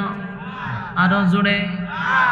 তাম পৃথিবীর সব হুজুর লইয়া যদি দোয়া করে, আবার যদি মনে করেন না বাংলাদেশের কোন হুজুর দিয়া দোয়া করাইতাম না, আমি মক্কা মদিনার ইমাম বাড়া করে দোয়া করো। মক্কা মদিনার ইমাম লইয়া যদি দোয়া করেন, আল্লাহ আমি কালো মানুষ, আমার আপনি সুন্দর করে দেন, সুন্দর করে দেন, সুন্দর করে দেন। ঘুম থেকে ওইটা যেন দেখি আমি খালা সাদা হইয়া গেছি গা, দোয়া হইব। তোমার কথা দেখুন না, মক্কার ইমাম লইয়া যদি দোয়া করেন কবুল হবে না। কালো মানুষ সুন্দর হয় না। এই যে যারা কালো, এদের মনে মরণ পর্যন্ত আফসোস আছে না? না, মরণ পর্যন্ত আফসোস হলো সে সুন্দর হতে চায় কিন্তু কালো। আবার খাটো মানুষ, খাটো বাটি, এই বাটি মানুষ মৃত্যুর আগ পর্যন্ত তার একটা আফসোস থাকবে, হায় রে আর যদি সাইরিন ছিলাম বইতাম। কথা হয় না? আফসোস। তাম পৃথিবীর মানুষ লইয়া যদি দোয়া করেন, কোনোদিন কি 2 ইঞ্চি লম্বা হওয়া যাবে? তাহলে আফসোস থেকে গেল। আপনি গোটা পৃথিবীর বাদশা হইতে পারেন, কিন্তু 4 ইঞ্চি লম্বা হইতে পারবেন না। কথা হয় না? হ্যাঁ যুবক ভাইয়েরা, মানুষের আফসোস আছে রে। কত আফসোস লইয়া মানুষ কবরে যায়, দুনিয়ায় তার আফসোস পুরা হয় না। আল্লাহ হয় যেদিন তুই জান্নাতের ভিতরে ঢুকবি, 1 নাম্বার তোরে সুসংবাদ জানায় দেওয়া হবে, আজকের থেকে আর কোনোদিন তুই মরবি না। সুবহানাল্লাহ। 2 নাম্বার, আর কোনোদিন তুই বৃদ্ধ হবি না, চামড়া ঢিল হবে না, চোখের জ্যোতি কমবে না, চুলগুলি সাদা হবে না, শরীরটা দুর্বল হবে না, দাঁতগুলি লড়াচড়া করবে না। আল্লাহ কয় আর কোনোদিন বান্দা বার্ধক্যে পৌঁছবি না, আমি তোরে 32 বছরের যুবক বানায়া দিব, বয়স কোনোদিন 33 হবে না। আপনাদের সুবহানাল্লাহর আওয়াজে বোঝা যায় ওইলে হইতে পারে, তখন বিশ্বাসটা হইতেছে না। আমার যুবক ভাই, যা বলতেছি একটা কথা আমার এই পর্যন্ত মন গড়া হয় নাই, মনোযোগ দিয়া শুনেন। 2 নাম্বার হলো মানুষ বৃদ্ধ হতে চায় না, আল্লাহ বৃদ্ধ বানাবে না, জান্নাতে যুবক থাকবেন। সুবহানাল্লাহ। মানুষের আরো আফসোস থাকে রে, যেমন কেউ যদি চিকন থাকে, হালকা থাকে, মোড়া হইতো চায়। কথা হয় না? দেখেন না, আমি শিখনা না, আমার তো শরীরে বুঝতো না, আমার কিন্তু মনে মনে একটু শখ আছে, একটু মোড়া হইতাম। যদি বাংলাদেশের 64 জেলায় যদি ওয়াজ করি, আমার প্রোগ্রাম প্রতিদিন যদি 2টা 3টাও থাকে, কিন্তু আমি তো প্রধান বক্তা দিই প্রায় জায়গাতে, কিন্তু বেড়া তো শুধু সেরা সুরায় সুরতে মুরতে শুধু না শিখন শিখ না মানুষ। আমি তোর প্রধান বক্তা যে একটা মানুষের যে কয় যে চেয়ারটা মেঝে বইব নি বই একটা বোঝা যায় না, একটা বাপসাপ আছে। আমার চেয়ার পুরো সবসময় খালি থাকে, আমরা চাইলে 100 বাতে 2 জন বইতে পারবেন। আমার আল্লাহ এমন ভাবে বানাইছে। হালকা মানুষ মন নামাজ মধ্যে চায় একটু তো স্বাস্থ্য মাস্ত হইতে ভালোই আছে, কিন্তু আমার যারা বন্ধু বান্ধব আছে একটু স্বাস্থ্যবালা এরা সামনে বলে আমি করি তোর স্বাস্থ্যটা যদি আমার হইতো, ওমা হনে কয় কি যে আমি দোয়া করি তোর মতো বডিটা যদি পাই হইতো, কারণ আমরা তো শান্তি নাই ভাই, কিন্তু তোর তো শরীর ফাতলা, তুই তো শান্তিতে আসস। আর আমারও আফসোস হইলে হের মতো একটু স্বাস্থ্য মস্ত হইতো, হেতে কয় আমার মতো হইতো। তখন আমি বললাম টাকার দরকার নাই, দুনিয়া আফসোসের জায়গা। আমি আফসোস করি তোরটা নিয়ে, তুই করস আমারটা নিয়ে, কপালের করে কপাল। ঠিক দুনিয়ায় মানুষ যদি হালকা হয় মোড়া হইতো চায়, মোড়া হয় যদি ফ্যাটটা কমতো, যার ফ্যাট আছে বুঝে কত বড় বিপদ লইয়া আছে। কিন্তু আমরা তো ফ্যাটই নাই, ফ্যাট কি জিনিস অন্তু হয়ে পাবো না, ফ্যাট আর ফিটে লেগে থাকে। তার মানে যারা যারা আছে প্রত্যেকটা মানুষের এটা আফসোস আছে না নাই? আফসোস। যার কণ্ঠ আছে, যার কণ্ঠ নাই, এ দেখবেন কণ্ঠের আফসোস করে, ভাই আমার যদি থাকতো। কথা বল না? আল্লাহ কয় মানুষের আফসোসের শেষ নাই। আল্লাহ কয় জান্নাতের ভিতরে প্রত্যেকের বডি আমি দিব কমপক্ষে 60 হাত লম্বা বানাইয়া। আসিনি সুবহানাল্লাহ, 60 হাত লম্বা হবে রে। 2 নাম্বার হলো মানুষটা বৃদ্ধ হবে না, বডিটা থাকবে 60, আর সুন্দর হবে ইউসুফ নবীর মতো সুন্দর। পৃথিবীর অর্ধেক সুন্দর ইউসুফ নবীর আল্লাহ দিয়েছিল, সেই সৌন্দর্য দিবে। সুবহানাল্লাহ। 4 নাম্বার হলো আল্লাহ বলেন মানুষের একটা আফসোস হলো, আফসোস হলো তার যদি কণ্ঠটা থাকতো। কণ্ঠের আফসোস আছে না নাই? আফসোস আছে। এক বেচারা শিল্পপতি, টাকার অভাব নাই, কোটি কোটি টাকার মালিক, ফুলা মাত্র একটা, কিন্তু ফুলা এমন খালার খালা, এটা হাসি দিলে আলে দাঁতই দেখা যায়। কিরকম আছে না? আমরা দেশের টেকা যদি থাকে খালাও মাইয়া ভানের অভাব হইব, কথা বানা দিই। টেকা থাকলে মেয়ের অভাব নাই তো, দেন না এখান অহংকার ফুইরেন মাইয়া ভান সব জায়গা বুড়া বাটার ধরে, সব বুড়া বাটার ধরে বিয়া বুঝা। কে রে তোরার চোখে কি জন জন ফুলার লাগে? স্মার্ট ফুলা ভান তৈয়া তোরা বৃদ্ধর কাছে বুড়া বাটার ধরে এক ফাও খবর, এক ফাও দুনিয়ায়, এর কাছে গিয়ে বিবাহ হয়। এটা কি বেটারে বিয়া করছে? টেকারে বিয়া করছে, টেকার কাছে বিবাহ করছে। চিন্তা করে বুড়ায় কোন দিন মরবো? হ্যাঁ, টেকা থাকলে সান কিনন যায়, সান সান আমরা গ্রাম্য ভাষা কয়ে আহি। কারণ টেকা আছে, খালা হইলে অসুবিধা কি? দেখবেন যতটা টেকাওয়ালা বউ সব লয়ে পরে একেবারে বুঝে লাইট সার বাতি দিলে তাই বিবাহ বয়। কেন? টাকা আছে। টাকা নাই যত স্মার্টই হোক না কেন, মাইয়া ভানে গণই না। এলা আমরার দেশে কালচার। তো ফুলা ছেলে যে বাপ তো শিল্পপতি, ফুলা হইল কালো, ছেলেটা মারাত্মক কালো। বিয়া করাইছে একেবারে মনে করেন সুন্দর দীক্ষা, বিবাহ করাইছে। অহন বেচারা গেছে বাসর রাত্র, জামাইয়া গেছে বউ দেখতো, যেই মাত্র পর্দা উড়ে বউ দেখছে এত খুব খুশি, আরে সব বনা যে বাতি দিলে রয়েছে এত সুন্দর। কিন্তু মাইয়া যখন সব কুইলা জামার ভাই চাইছে, মাইয়া মারছে চিল্লি, এমন ভাবে চিল্লি মারছে, এখন জামাইয়া হয় সব বনার ইজ্জত থাকতো না। তুমি যে জায়গা বইয়া চিল্লি দিছো, মানছে শুনলে আমার ইজ্জত এমনি শেষ, খান্দাখাটি করে না। মাইয়া তো খানতেছে, মাইয়া যে হেরে দিকটা খানতেছে, এটা তো হে বুঝতেছে না। হে মনে করছে মাইয়ায় মনে মা বাপ সাইড আইছে, ব্যথায় বেদনায় খানতেছে, কিন্তু বাবারে তোরে দিকে খানতে মাইয়ায় হয় আমি এরকম খালা জামাই হয়ে পাইলাম, খানতেছে। হে বইয়া চিন্তা করলো মেয়ে বউর মনে মনটা খারাপ, তার একটা গানও টান দে, গান টান গাইলে বউর মনটা একটু আনন্দ আসবে। এ দিছে গানও টান, চোখ বন্ধ করে। হ্যাঁ গান গাইতেছে, গান গাইতে আঁকতে চাই দে, বউ নাই। কিরে বউ গেল কো? দরজা খুললা দিয়ে গিয়া দেখে বউ মাটির ফিরে খানতেছে। আগে খানছে কোথায়? গড়ের ভিতরে। এখন উড়ানো ফিরে খান দে। এ গিয়া বউ আগেই বালা আছি, দরজা জানলা লাগাই আছি, যা খান্না খানছ। তুমি তো উড়ানো খানতা যা, আমারে কি রাখবান? আমার মাইলে বেজ্জিতি তো শেষ। তুই উড়ানো খান্দস করে হয় আগে খানছিলাম তোরে দেখা, আর অহন খান্দি তোর গলা দইনা। আমার বাপে কই বিয়া দিল? তুই যেভাবে বেমানি শুরু করছ, তুই ভাবে ছাগলও বেমায় না। অহন হে মাতার তা ভাইয়ের কপালের ঘরের কপাল, আল্লাহ যদি আমার গলাটা দিত তাও তো ভালো আছে। তো বলুন গলার আফসোস আসেনি? আল্লাহ কয় জান্নাতের ভিতরে গলার আফসোসও থাকবে না। জান্নাতের ভিতরে দাউদ নবীর মতো কণ্ঠ হবে, দাউদ নবীর মতো কণ্ঠ। সুবহানাল্লাহ। দাউদ নবী তার গ্রন্থের থেকে তেলাওয়াত করলে উড়ন্ত পাখি বৈশা যেত, নদীর মাছগুলা লাফাইতে লাফাইতে আইসা পড়তো। সুবহানাল্লাহ। আমার মালিক দাউদ নবীর এত সুন্দর কণ্ঠ দিছে রে, জান্নাতি সব মানুষের কণ্ঠ থাকবে দাউদ নবীর মতো। সুবহানাল্লাহ। আমার যুবক ভাইরা বলতে থাকলে বলতেই থাকবো, লম্বা আলোচনা। শুধু এতটুক বুঝাইতে চাই রে, দুইটা জিনিস লইয়া যদি কবরে যাই তাহলে আল্লাহ বলেন আর কোনোদিন আফসোস থাকবে না, সব আফসোস আমি পুরা করে দিব। সুবহানাল্লাহ। কোনো আফসোস থাকবে না। রাজত্ব দিব, গাড়ি দিব, বাড়ি দিব, নারী দিব, সব দিব, মরবি না। প্রস্রাব পায়খানা নাই, সেখানে বাথরুমের প্রয়োজন নাই, প্রস্রাবের প্রয়োজন নাই। আমার যুবক ভাইয়েরা, এত বড় নিয়ামত দিবে, বলুন শর্ত আছে না না? আরো জোরে আছে না না? এক নাম্বার শর্ত হলো ইন্নাল্লাযীনা আমানু, দুই নাম্বার হলো আমিলুস সালিহাত, ঈমান আর নেক আমল। শুরুতেই বলছি ঈমান আর নেক আমল ছাড়া যদি কেউ কবরে যায়, কুত্তা বিলার চেয়ে নিকৃষ্ট হইয়া কবরে ঢুকবে। ঈমান আমল লইয়া যদি কেউ কবরে যায়, ফেরেশতাদের চেয়ে দামি হইয়া কবরে যাবে। আমার যুবক ভাইয়েরা, দুনিয়ার জিন্দেগিতে জীবন যদি দিতে হয় দিব, কিন্তু ঈমান বিক্রি করব না। কারা কারা রাজি আছেন দুইটা হাত তুললা দেখায়া দে। লিল্লাহে তাকবীর, লিল্লাহে তাকবীর। রাজি আছেন ইনশাআল্লাহ? ঈমানের জন্য যদি জীবন দিতে হয় জীবন দিব।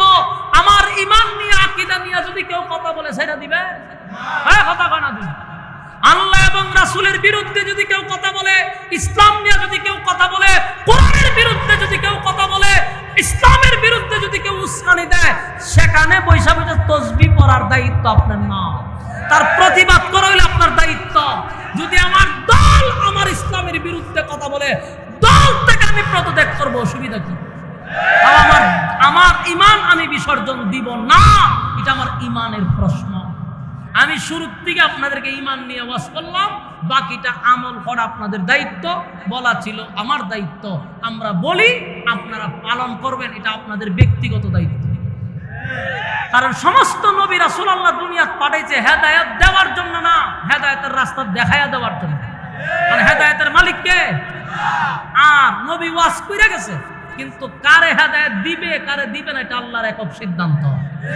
উলামায়ে কেরাম ওয়াজ কইরা যাইতেছে, মানা না মানা এটা আপনার ব্যক্তিগত। বাংলাদেশে যেই পরিমাণ ওয়াজ নসিহত হয়, নাস্তিক কমে না বাড়ে? নাস্তিকরা বাড়তেছে।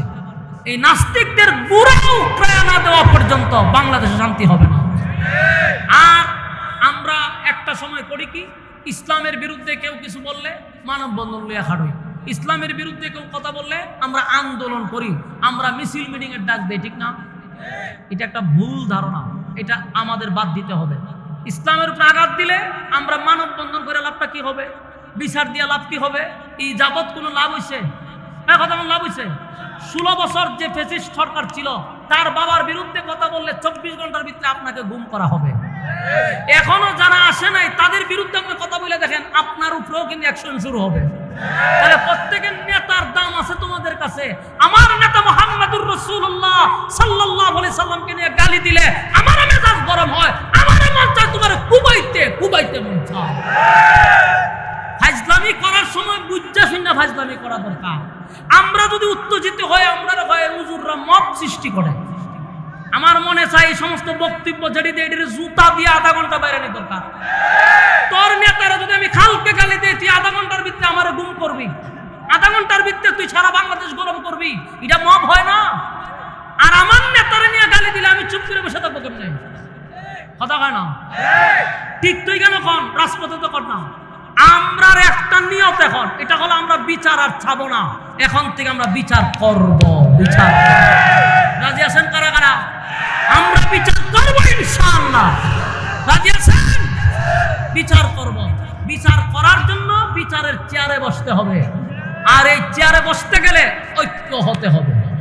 ঐক্য ছাড়া বিকল্প কোনো রাস্তা নাই। সারা জীবন কি আমরা মানুষের টিস্যু হয়ে থাকবো? আমরা নিজেরা বিচার করবো মিয়া।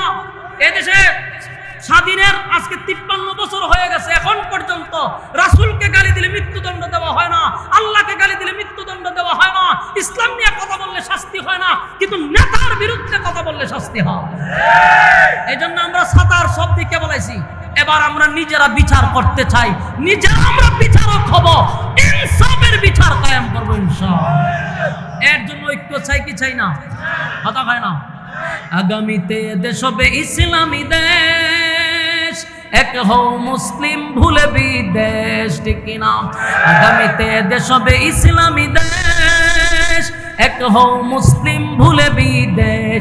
বিজয়ের জন্য ঐক্য চাই, বিজয়ের জন্য ঐক্য চাই, চাই চাই ইসলামী সরকার চাই, চাই চাই কোরআনী শাসন চাই। কথা কয় না? চাই চাই ইসলামী সরকার চাই, চাই চাই কোরআনী শাসন চাই, চাই চাই ইসলামী সরকার চাই, চাই চাই কোরআনী শাসন চাই। আগামীতে দেশ হবে ইসলামী দেশ, এক হও মুসলিম ভুলে বিদেশ। আগামীতে দেশ হবে ইসলামী দেশ, এক হও মুসলিম ভুলে বিদেশ। বিজয়ের জন্য ঐক্য চাই, বিজয়ের জন্য ঐক্য চাই, চাই চাই ইসলামী সরকার চাই, চাই চাই কোরআনী শাসন চাই, চাই চাই ইসলামী সরকার চাই, চাই চাই কোরআনী শাসন চাই। যেথায় পাখি গাছে গেয়ে যাবে গান, মুখে মুখে শোনা যাবে শোকের স্লোগান। যেথায় পাখি গাছে গেয়ে যাবে গান, মুখে মুখে শোনা যাবে শোকের স্লোগান।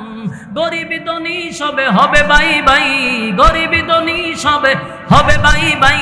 চাই চাই ইসলামী সরকার চাই, চাই চাই কোরআনী শাসন চাই, চাই চাই ইসলামী সরকার চাই, চাই চাই কোরআনী শাসন চাই, ঠিক না?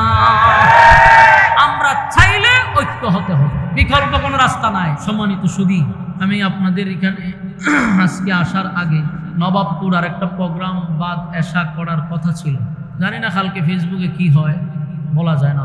সোশ্যাল মিডিয়ার যুগ তো, বক্তা যদি মাহফিল মিস করে তো তার 14 গোষ্ঠী উদ্ধার করে দেয়। কিন্তু বক্তা যে একটা মানুষ এটা তো বোঝা দরকার। বাংলাদেশ হলো একটা উন্নয়নের দেশ। বলুন কিসের দেশ? আমেরিকাও ফেল, এই বাংলাদেশে এত উন্নত হয়, বিগত 16 বছরে এত উন্নয়ন হয়েছে। বহির্বিশ্বে মাঝে মধ্যে আসে শুধু উন্নয়ন দেখার জন্য, আর আমাদের দেশের রাস্তাঘাট দেখার জন্য বিভিন্ন দেশ থেকে মানুষ আসে। এটা এমন একটা দেশ যে রাস্তার মধ্যে আপনি বিনোদন পাবেন, রাস্তার মধ্যে আপনি চাইলে বিভিন্ন সুইমিং পুল পাবেন, রাস্তার মধ্যে আপনি বিভিন্ন বৈচিত্র্য দেখতে পাবেন। কখনো কখনো গাড়ি উপরে উঠে অটোমেটিক, আবার কখনো নিচে নামে, কখনো ডাইনে যায়, কখনো বামে যায়। আর গাড়ির যে ভাষা অনেকে বুঝে না, আমরা বুঝি। গাড়িও কথা কয়। গাড়ি মাঝে মধ্যে আমাদেরকে বলে, হুজুর উন্নয়ন উন্নয়ন উন্নয়ন। এখন আমার বাড়ি হইল হবিগঞ্জ। হবিগঞ্জ থেকে আমি ঢাকা প্রোগ্রাম করতে পারি অল্প সময়। হবিগঞ্জ থেকে কালকে আমি মাগরিবের পরে প্রায় এশারের আগ মুহূর্তে ব্রাহ্মণবাড়িয়ার থেকে দৌড়ায় গিয়ে আমি নারায়ণগঞ্জে প্রোগ্রাম করে চলে আসছি 2টা। তো আমি বাড়ির থেকে আজকে বেরিয়েছি 2:30টার দিকে, কারণ জানি এটা কুমিল্লা আসতে হবে, তাও আবার সারা বাংলাদেশের সবচেয়ে উন্নত একটা জেলার উপর দিয়ে। এটার নাম হলো ব্রাহ্মণবাড়িয়া। এটা হলো বাংলাদেশের সবচেয়ে উন্নত এবং সবচেয়ে দামি একটা জেলা, মানে রাস্তাঘাটের দিক দিয়ে ওটা বাংলাদেশের সবচেয়ে উন্নত রাস্তা যা আছে সব ব্রাহ্মণবাড়িয়াতে গত 16 বছরের সরকারে কইরা দিয়ে গেছে। তো এই রাস্তা দিয়ে আসতে গেলে মিনিমাম 5 ঘন্টা হাতে নিয়ে আসতে হয়, কারণ উন্নয়ন ঠেলায় আসতে হবে না। এই জন্য আমি 2:30টার সময় বাইরেছি। বাইরনির পরে বিশ্বরোড মোড়ে যে দাঁড়াইছি 1.5 ঘন্টা নাই, কোনোভাবেই আমরা উন্নয়ন ঠেলাইতে পারতেছি না।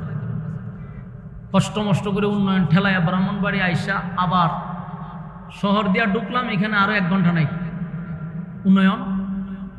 এরপরে আপনার ব্রাহ্মণবাড়িয়া শহর ফাইডিয়া কোনো রকম যখন আপনাদের কুমিল্লার জেলা আস্তে আস্তে শুরু হইলো, কিছু গাড়ি টানলো, কংসনগর আইয়া এখানে আবার একটা জাম আছে, বাজার লেগে থাকে, ঠেলায় ঠেলায় এমন হয় আর আধা ঘন্টা। এই করতে করতে বাদ এশার মাহফিল তো আমার রাস্তায় শেষ। আপনারা যে আমার দাওয়াত দিছেন, 1 মাস আগ থেকে একটা প্রিপারেশন নেন, তারপরে প্রচার প্রসার করেন, কত মেহনত একটা মাহফিল করতে কমিটিরা যে কত কষ্ট করে এটা আমি বুঝি। একটা বক্তা যদি না আসে এই মাহফিলটাই শেষ। শুধু শেষ না, এলাকার মানুষে কমিটিদারে কয় যে এরা বাটপার, বক্তা দাওয়াত দিছে না, আমরা কাছ থেকে কালেকশন করছি, বিভিন্ন অপবাদ তাদের সহ্য করতে হয়, এটা আমরা বুঝি। এই জন্য আমার একটা সিস্টেম কি জানেন, আমি মাহফিল যদি কারো কাছ থেকে একবার রাখি, আমি যদি সুস্থ থাকি মাহফিল মিস করি না, এটা আমার সিস্টেম। আজকে 10 বছর ধরে আমি ওয়াজ করি। যদি কমিটি ঠিক থাকে আর আমি সুস্থ থাকি, মাহফিল মিস হবে না। যদি মাহফিল মিস হয়, ওই কমিটির মধ্যে কোনো সমস্যা আছে, নাহলে অন্য কোনো ঝামেলা আছে। কিন্তু আমার ব্যক্তিগত কোনো মাহফিল আমি মিস করি না। যে আপনি আমারে দিলেন হাদিয়া, আরেকজনে হাদিয়া 1 লাখ টাকা, তা আমি আপনারটা খাইতে আরেকখানে রাখুন, এই ধর্ম আমার নাই। 20 লক্ষ কেটে যদি প্রধানমন্ত্রীও ফোন দেয়, আমি মাহফিল ক্যান্সেল করি না।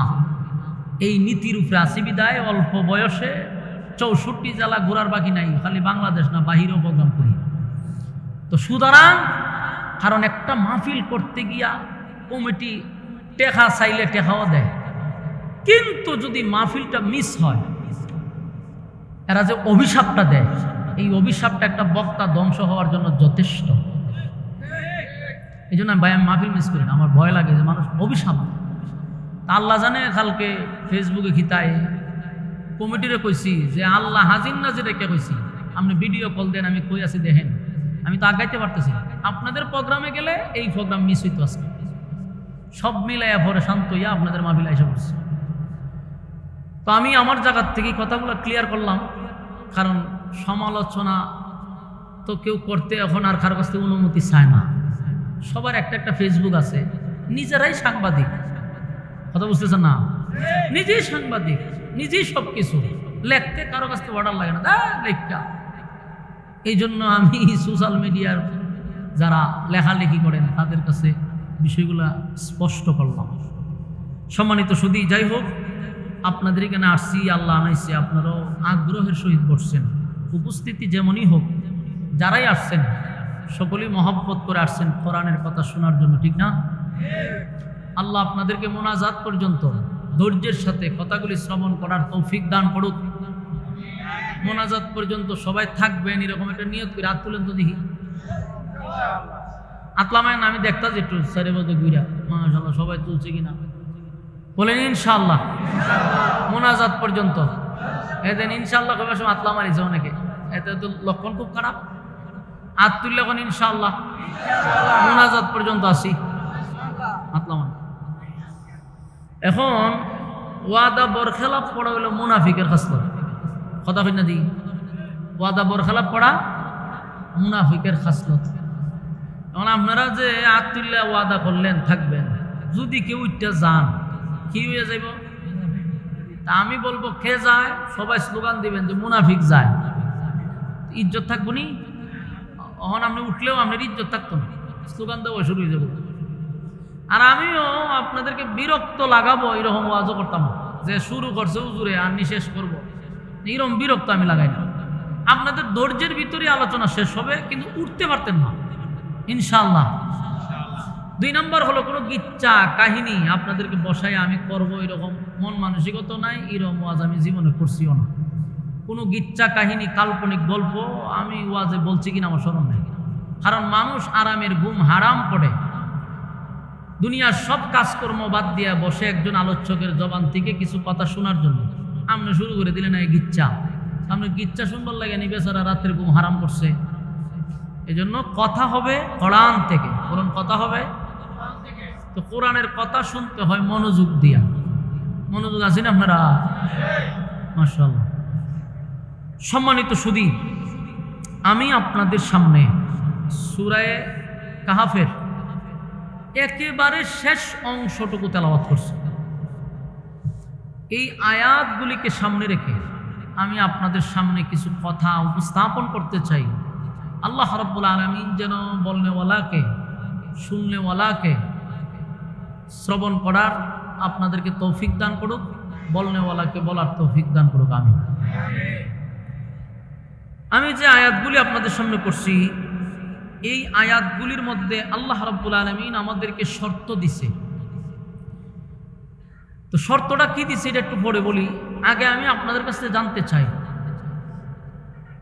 আপনারা যে এখানে আসছেন কিসের জন্য আসছেন? কোরআন হাদিসের কথা শুনবার লেগে না? শুনলে পরে কি হইব? আমল করবেন। আমল করলে কি হইব? পরকালে জান্নাত পাইবেন। এটাই তো আপনারা কথা কইতেইব, তো হ্যাঁ না বলতে হবে। আপনারা সকলেরই একটা ধারণা যে কিছু কথা শূন্য ইবাদত বন্দি করব, এর বিনিময়ে আল্লাহ পরকালে জান্নাত দিবে। সকলেরই একটা আশা আকাঙ্ক্ষা হলো জান্নাত। সর্বশেষ চাহিদা কি? আরো জোরে। সবাই জান্নাত যাইতে চায়। বিশেষ করে এই যে আপনারা এখানে বসছেন, এই মানুষগুলার নিঃস্বার্থ একটাই আশা, এটা হলো দুনিয়াতে কিছু পাইছি আর না পাইছি, পরকালে যেন একটা জান্নাত পাই। ঠিক না? এই মাহফিলগুলাতে কিন্তু বড় বড় শিল্পপতিরা বসে না, কোটি কোটি টাকার মালিকরা কিন্তু ওয়াজ নসিহত শুনে না, ইবাদত বন্দি করার তাদের সময়ও নাই। কারণ অনেক টাকার মালিক তো, ডাইনে বামে কত কিছু করতে হয়, আর কি সময় আছে? তো এই সমস্ত জায়গাতে বসে কারা?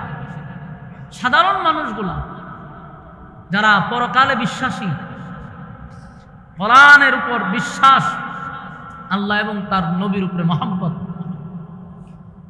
এরার শেষ একটা আশা হলো দুনিয়াতে আমরা সুখ শান্তিতে যতটুকুই থাকলাম আর পাইলাম, পরকালে যেন আল্লাহ আমরা একটা জান্নাত দেয়। ঠিক না? এই আশায় মানুষ নামাজ পড়ে, রোজা রাখে, হজ করে, যাকাত দেয়, হালাল খায়, হারাম থেকে বেঁচে থাকে, মানুষের সঙ্গে সুন্দর আচরণ করে, মানুষকে ভালোবাসে। উদ্দেশ্য একটাই, পরকালে যেন আল্লাহ আমরা জান্নাতটা দেয়। ঠিক কইছি না? ঠিক কইছি? তিরে গুতা দেখো অনলাইন, ঠিক হইলে আপনারা কই নেবেন বলে? উদ্দেশ্য যদি আপনারা থাকে তেমনি ঠিক কইতেন। যার উদ্দেশ্য নাই সে তো আর ঠিক কইতে পারতো না। বলুন আমাদের আফসোস কি? জান্নাত। বলুন আমাদের আফসোস। এটি কি? তা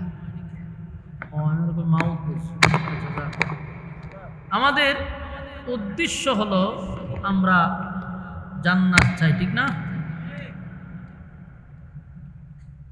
কি একদম রে ভাই, কই যাইতাম সব কেন মিডিয়া সিডিয়া দিয়া হুতায় আলা।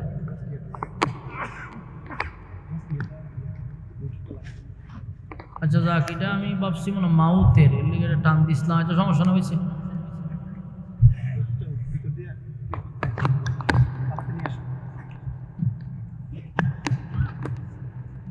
আমরা তো কোনো কামেন না হরেন। আরে হ্যাঁ চলছে হইব। তো আমরা সকলেরই একটা আশা হলো কি? জান্নাত। জান্নাত চাননি আপনারা? এই মানুষগুলা জান্নাত চায়, এই জন্য রাতকে রাত বৈশা থাকে। মসজিদে এদেরকে পাবেন, নেক আমলের মধ্যে তাদেরকে পাবেন যারা পরকালে বিশ্বাসী। যারা পরকালে বিশ্বাসী না, এরারে ওয়াজ মাহফিলও পাওয়া যায় না, কোরআন হাদিসের কথা তো পাওয়া যায় না, কোনো ভালো কাজেও পাওয়া যায় না। কেন? এদের পরকালের উপর বিশ্বাসই নেই। তো যাদের পরকালের উপর বিশ্বাস আছে, আমরা বিশ্বাস করি এই দুনিয়া একটা ক্ষণস্থায়ী, চিরস্থায়ী আর একটা জায়গা আছে। ঠিক না? ওইটার শুরু আছে কিন্তু শেষ নেই। সেই পরকালের আশাই আমরা এখানে আসছি। তো জান্নাত তো আমরা সকলেই চাই। এখানে যারা বসছেন সকলের টার্গেট হলো জান্নাত। কিন্তু এটাও আপনাদের জানা দরকার, জান্নাত কিন্তু আপনার মামুর বাড়ি না যে চাইলে আপনি পাইবেন। জান্নাত কোনো আবদার করলেই পাওয়া যায় না। এই জান্নাত পাওয়ার জন্য এই ফুলা বান্ধব কথা কয় না ভাই সাহেব, কথা কোন যেত তোমরা যদি কথা কথা আমার মন জায়গা তোমার দিকে মনোযোগ দিয়ে শোনো, সাইনবোর্ড দিয়ে তোমরা গলাত লাগাই, তোমরা স্বেচ্ছাসেবক, তোমরা কথা বলে তো সারছো। মনোযোগ দিয়ে শুনেন, মনোযোগ দিয়ে শুনেন। ভূমিকা সবসময় মনোযোগ দিয়ে শুনবেন, তাহলে আলোচনা বুঝতে সুবিধা হবে। আপনারা একটা অভ্যাস হলেও ভূমিকা মনোযোগ দেন না, এরপরে আলোচনা বুঝেনও না। ভূমিকায় আপনি চিন্তা করবেন যে সাবজেক্টটা কোন দিকে যাইতেছে, আলোচনার বিষয়বস্তু কি, এটা ভূমিকাতেই বুঝবেন। ভূমিকায় যদি না বুঝেন তাহলে আলোচনা বুঝবেন না কখনো। ভূমিকাটা মনোযোগ দিবেন। জান্নাত আমরা চাইলেই পাবো না, জান্নাত আমাদের মামুর বাড়িও না, এটা চাইলেই পাওয়া যায় না। এই জান্নাত পাওয়ার জন্য শর্ত আছে। বলুন, জান্নাত পাওয়ার জন্য কি আছে? শর্ত। বিনা শর্তে জান্নাত দিবে না, এটা আল্লাহ আগেই জানাই দিচ্ছে, বিনা শর্তে দিব। তাহলে জান্নাত পাইতে গেলে শর্ত আছে।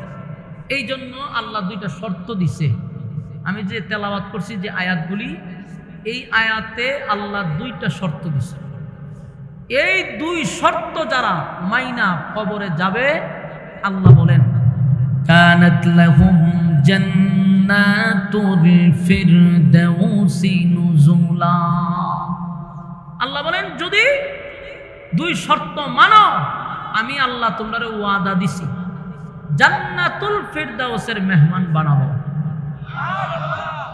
জান্নাত কিন্তু 8টা, এর মধ্যে একটা ভিআইপি আছে। ভিআইপি জান্নাতটার নাম হইল জান্নাতুল ফেরদাউস।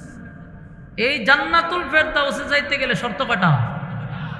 দুই শর্তে যারা রাজি হবে, আল্লাহ আমি ওয়াদাও দিছি জান্নাতুল ফেরদাউসের মেহমান বানাবো। এখন দেখেন শর্তগুলা কত গুরুত্ব। আল্লাহ বলেন 1 নাম্বার শর্ত, ইন্নাল্লাযীনা আমানু, তোমরা ঈমান আনো। কার উপরে? তাহলে প্রথম শর্তটা হলো ঈমান। 2 নাম্বার হলো ওয়ামিলুস সালিহাত, তোমরা নেক আমল করো। শুনতে খুব সহজ না? ঈমান আর নেক আমল। তো আপনারা সবাই এখন জান্নাতুল ফেরদাউসে ঢুকে গেছেন না, কারণ আপনারা নিজেরা ঈমানদার, নেক আমল করছেন। এখন জান্নাতুল ফেরদাউসে ঢুকবেন কোন রাস্তা দিয়া, এটা একটু তালাশ করেন। কতটা সহজ, কিন্তু যতটা সহজ মনে হচ্ছে বাস্তবতা বড় কঠিন। কতটা কঠিন যে 1000-এ 1 জন হবে জান্নাতি, বাকি 999 জনই হবে জাহান্নামী। যদি এতটাই সহজ হইতো তাহলে 999 তো জান্নাতে যাওয়ার কথা, জান্নাতে যাইব মাত্র 1 জন 1000-এ। তাহলে যতটা শুনছি 2 শর্ত, 2টা শর্ত শুনতে সহজ, কিন্তু শর্তগুলো এতটা সহজ না। আমি যদি ব্যাখ্যা করি আপনারা বুঝতে পারবেন। এই যে এখানে বসছেন, সকলের একটাই দাবি যে আপনারা ঈমানদার। না কেউ নিজের বেঈমান হইতে পারবেন? তাহলে আপনারা দাবি কি? ঈমানদার। ঈমানদার, সবার দাবি ঈমানদার। আপনার এলাকাটা বেনামাজি আসেনি যে ঈদের নামাজও পড়ে না, এমন বেনামাজি আসেনি? চিন্তা করেন কত নাম্বারের বেনামাজি যে ঈদের নামাজও পড়ে না। আচ্ছা, এরকম একটা স্পেশাল বেনামাজিকে আপনি বলবেন যে তুই তো নামাজ পড়স না, তুই তো একেবারে কট্টুর বেনামাজি। আচ্ছা, কত তোর ঈমান আসেনি? দেখবেন এই বেনামাজি বুকো তাফা দিয়ে হইব, নামাজ না পড়লে কি তুই আমার ঈমান আছে? বাস্তব কইছি নি? কি বলবে? ঈমান আছে। নামাজ না পড়লে কি সে ঈমান আছে? তাহলে তার দাবি কিন্তু সেই ঈমান না। সুদকুর আছেন আপনাদের গ্রামে? সুদ টেকা লাগা, এমন একটা সুদকুরে জিগায়েন, বলো তোর ঈমান আছে নি? সুদকুরও কইব আমার ঈমান আছে। ঘুষকুরে জিগায়েন, সেও কইব ঈমান আছে। আপনি যদি একজন জেনাকুরে জিগান, সেও কইব ঈমান আছে। সাদাবাদরে যদি জিগান, তুই তো সাদাবাজি করস, তোর ঈমান আছে নি? কইব ঈমান আছে। টেন্ডারবাজিতে খরচ ঈমান আছে নি? কইব ঈমান আছে। দুর্নীতিবাজিতে খরচ ঈমান আছে নি? কইব ঈমান আছে। গাঞ্জা যে খায়, গাঞ্জা কুরে জিগায়েন, তোর ঈমান আছে নি? কইব ঈমান আছে। বাস্তব কইছি না অবস্থা? এখন প্রশ্ন হইল, দাবির বেলায় কিন্তু সবাই নিজের ঈমানদারই দাবি করে। এতক্ষণের আলোচনায় কি বুঝলেন? সবার দাবি আমার ঈমান আছে, কেউ নিজের বেঈমান বলে না। এখন একটা প্রশ্ন হইল, গাঁজা করেও কই ঈমান আছে, জানা করেও কই ঈমান আছে, বেনামাজিও কই ঈমান আছে, সুদ করেও কই ঈমান আছে, ঘুষ করেও কই ঈমান আছে, বেফরদাওয়ালাও কই ঈমান আছে। কেন? কারণ হেও জানে যে আমি নিজের ইমানদার দাবি করছি, এমন কোনো বেড়া নাই আমার বেঈমান কইতো, ঠিক নেই? কেন? কারণ হলো তার কাছে ইমান মাফার কোনো মিশিং নেই। যদি ইমান মাফার মিশিং থাকতো তাহলে কিন্তু আবার নিজের ইমানদার দাবি করতো না। আল্লাহ যদি ইমান মাফার থার্মোমিটার বাড়ি করত, সব্বনা সব্বনা, জ্বর উঠলে যে মিশিংটা দিয়া মাফে, এটার নাম কি? থার্মোমিটার। দেখবেন যার জ্বর উঠছে এর বগলের নিচে এটা আমরা ঢুকায় কতক্ষণ খারা হরায় তোরা এবার টান দিয়া বাইর করে, বাইর করে হয় 160 103, ঠিক না? মানে জ্বর উঠছে আপনার, অথচ জ্বর দেখাও যায় না, ছোঁয়াও যায় না, বুঝাও যায় না, কিন্তু পয়েন্টে উঠে আপনার এত পয়েন্ট জ্বর। আল্লাহ যদি ইমান মাফার মিশিং দিত তাহলে দেশের কেউ বাদ যাইতো ধরা খাওয়ার থেকে। বক্তা কন, শ্রোতা কন, ফির কন, মুরিদ কন, এরপর আপনার নেতা কন, খেতা কন, সবাই ধরা পড়ত। আমি যে বক্তা আছি ওয়াজ করতাম, আমি গড় গেলে পরে প্রথমে কমিটির হয়তো একটু বগলে নিয়েছি আলগি দেন, আমি দিলাম হইলে আলগিতে দুহাই দিল হইলো থার্মোমিটার, দুহাইয়া কতক্ষণ হইলো হুজুর একটু সহ্য ধৈর্য ধরে খারি থাকেন, আমরা দেখতে পাচ্ছি কিতা করণ যায়। কতক্ষণ পরে টান্দা বাড়ি করে হয়তো হুজুর ইমান তো জিরো দেখা যায়, আপনি ওয়াজ করবেন কেমনে? ইজ্জত লইয়া তাড়াতাড়ি বাড়ির যান, ওয়াজ করণ লাগতো না, ঠিক নেই? ফির আইসে মনে করেন মুরিদ করতে হয়তো হিসাব, মুরিদ মু পরে আগে বগলের নিচে আলগি দেন, আলগি দিয়ে হেরো ঢুকাই দিছে থার্মোমিটার, ঠান্ডা বাইর করে দেখতো এই যে ফির সাহেবের থার্মোমিটার লাল বাতি জ্বলে। ফির সাহেবরে কইতো আপনি ইজ্জত লইয়া তাড়াতাড়ি বাড়ির জানালে বাইরে ভিড়ের সামনে তুলে পাবলিক। ফির সাহেব গেছে নেতায়া কই দেখেন স্লোগান দেয় অমুক ভাইয়ের চরিত্র ফুলের চেয়ে পবিত্র, ফুলের শিকয়ের চরিত্র বলে পবিত্র। তো এই যেমন যে গাঁজা করি স্লোগান দেয়, কি নেতারও মনে মনে কি খুশি, ফুলের চরিত্রের মধ্যে দাগ আছে, আমার মধ্যে দাগ নাই। তো এই সময় হইলো যে এই স্লোগান তেমন লাগতো না, আগে নেতার বগলের নিচে আলগি দেয়া বলে মিললা 3-4 জনে মিললে আলগি দিয়ে ওই 8টা ফালাই হয়তো সুজয় খালি থাকলো লরিস না, ঠান্ডা বাইর করে দেখতো নেতার ইমানের পয়েন্ট জিরো। হয়তো তোর মতো এইরকম বেইমান আমরা বলে দিতাম না, ঠিক নেই? তাহলে সব জায়গা ধরা পড়ে যেত। তখন দেখতেন গাঁজা করে জীবনে ইমানদার দাবি করতো না, বেনামাজে ইমানদার দাবি করতো না, কেউই দাবি করতে রাজি হতো না, কারণ চেক করলে তো ধরা পড়বে। আর এখন সবাই দাবি করে কেন?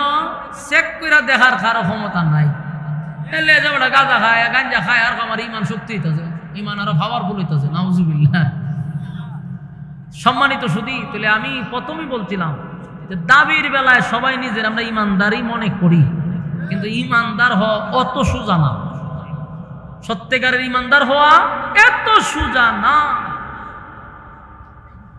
প্রত্যেকটা ইমানদারের উপরে ইমানি পরীক্ষা হবে। ইমানের পরীক্ষায় যারা উত্তীর্ণ হবে আল্লাহ তাদেরকে কানাত লাহুম জান্নাতুল ফিরদাউসি নুজুলা, তাদেরকে জান্নাতুল ফিরদাউস দিবে। কি বুঝলেন? ইমানদার ইমানের দাবি করছেন, দাবি করলে চলবে না। ইমানদার যদি সত্যিকারেরই হন 100% পরীক্ষা আসবে আপনার উপর। আর এই পরীক্ষায় যখন আপনি পাস করবেন এর বিনিময়ে আল্লাহ আপনাকে জান্নাত দিবে। তাহলে 100% বিনা পরীক্ষায় পাস না করলে আপনাকে ফেরদাউস দিবে তো দূরের কথা, নরমাল জান্নাতও পাবেন না। এই হলো ফাইনাল কথা। কথা কি বুঝতেছেন? তাহলে এখন আমরা বুঝবো যে ইমানদার আসলে কিভাবে হইব।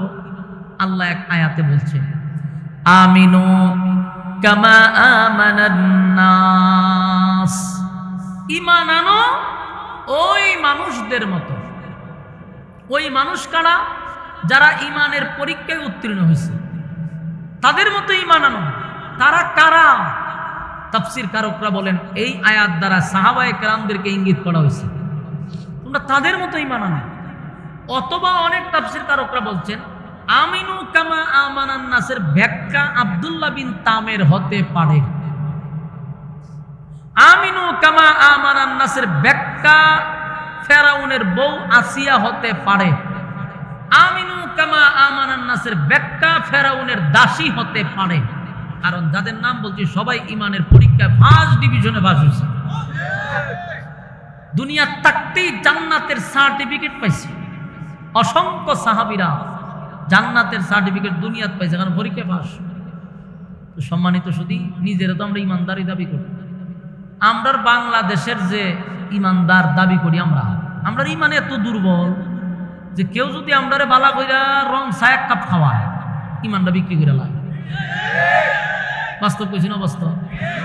এই যে এখন আইছে ইলেকশনের একটা দুমদার একটা শুরু হয়েছে না, শাসটল গুলাতে গিয়া দেখবেন সব সময় এখন জমজমাট থাকে। কারণ যত রাজনৈতিক কথাবার্তা আছে এখন শাসটল হয়, তো নেতারাও এখন আর ঘরে ঘরে না গিয়া শাসটলও যায়। গিয়া ওই দেখেন শাসটলের দরজা করে একটা সালাম আলকি দেয়, হাত তুললাম সালাম আলকি দিয়া, তো আসেনি ভালো, সবাই তো জি জি ভালো আছে, বেটা দাঁড়াইছে গুরু মার লইয়া। তো গুরু গিয়া হয়ে রে তোমরা সবাই ভালো আছো বলে ভালো, তো হইয়া যায় আর আরে সবাই রং চা দেন, ধুমসে রং চা খাওয়ায়। তো গুরু মার কাছে জিগায় খাওয়াইলাম যে রং চা, বুট কারে দিবেন? সবাই চিন্তা করেন না, বুট আপনারই দিবেন। তো গুরু মার্কা খুব খুশি না, কথা কয় না? গুরু মার্কা রং চা খাওয়াইয়া বুট পাইছে, বেচারা খুশি হইয়া সালাম আলকে আরেকটা দিয়া গেছে। কিন্তু কিছুক্ষণ পরে যে আবার ছাগল মার্কা ঢুকছে, ছাগল মার্কা ঢুকে জিগেছে আগে গুরু কি খাওয়াইছে? রং চা খাওয়াইছে। কত আর দুধ চা দে, মানে দুধ চা খাওয়াইছে। খাওয়ানোর পরে ছাগলে কয় বুট কারে দিবি? বুট আপনারই দেওয়া লাগবে, কারণ রং থেকে দুধও আইছে না। খুশি, ছাগলে সালাম আলকে দিয়ে গেছে। কিছুক্ষণ পরে আবার আছে বৈশ মার্কা, আয়া খবর লইছে আগে কি খাওয়াইছে? রং গেছে, দুধ গেছে। দিলে কফি খাওয়া, খাওয়াইছে কফি, বুট কারে দিবেন? সব বনাস, সারা জীবন রং খাইছি, দুধ খাইছি, কিন্তু কফি কেউ খাওয়াইছে না। প্রমোশন বাড়াইয়া দিচ্ছেন, বুট আপনি পাবেন। আমি আপনাদের কাছে প্রশ্ন করি, বুট পাঠা দিছে কয়জন রে?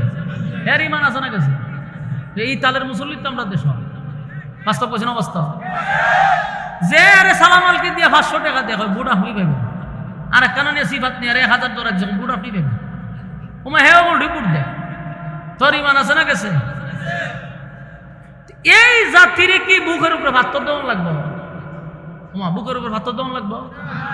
বুকের উপর তোর ভাতর দেওয়া লাগে না, এমনি ইমান ছেড়ে দেয়। এর উপরে কি বুকের ভাতর দিতেন, আর এর কিতে ফিডাইতেন? ইমানের কি এর পরীক্ষা আসতো?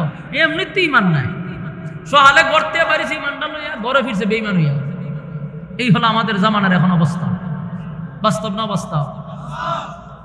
সাহাবায়ে কেরামদের উপরে ইমানের পরীক্ষা আসছে, আমরার উপরে অনেক সময় পরীক্ষা আসে না। কেন জানেন? আমরা তো ক্লাসের ছাত্রই না। ছাত্র হইলেন না আপনার পরীক্ষা আসতো, কিন্তু ক্লাসেই ঢুকছেন না, আপনার পরীক্ষা নিবে কোন সময়?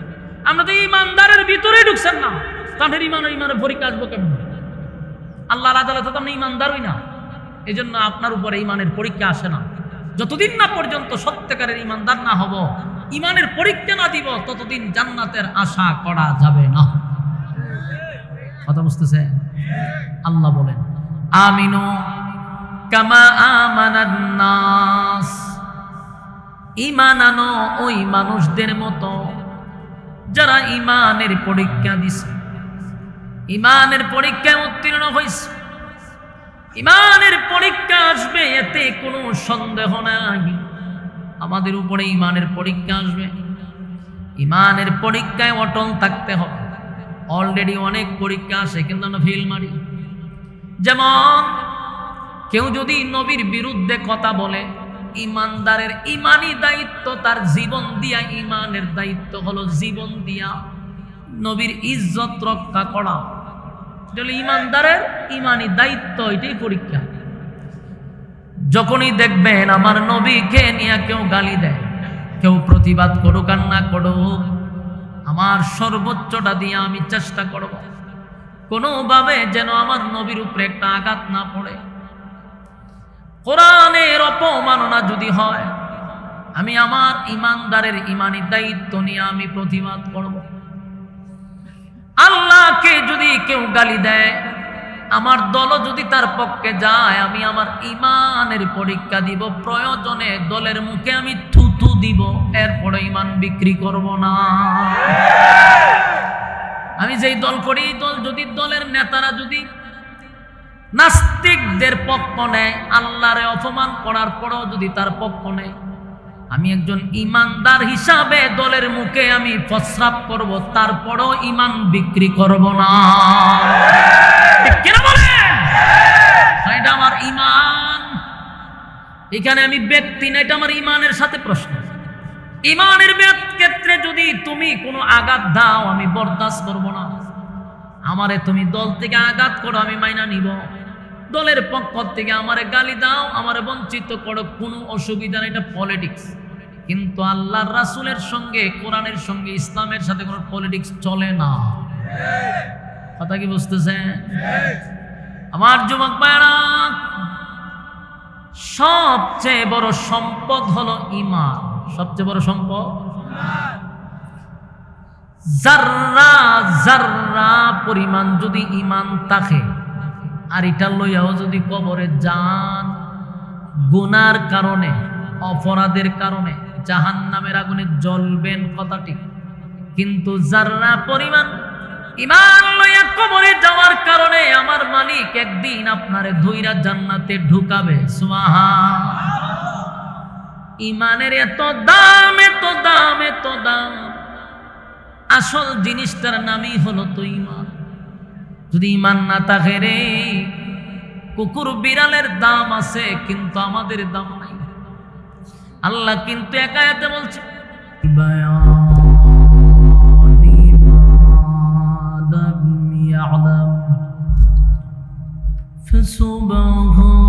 فسبحان الذي لا يحصى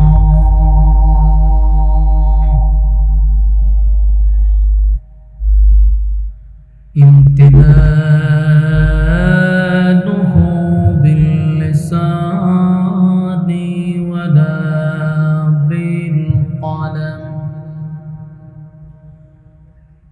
ونشهد أن لا إله إلا الله وحده لا شريك له وأشهد أن سيدنا وسندنا وحبيبنا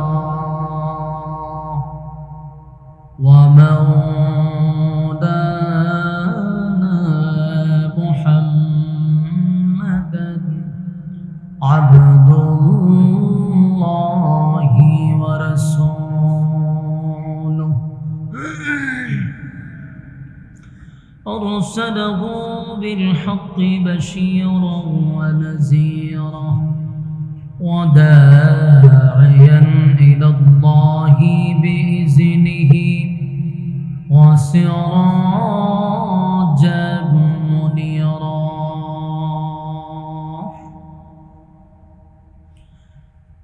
أما بعد فأعوذ بالله من الشيطان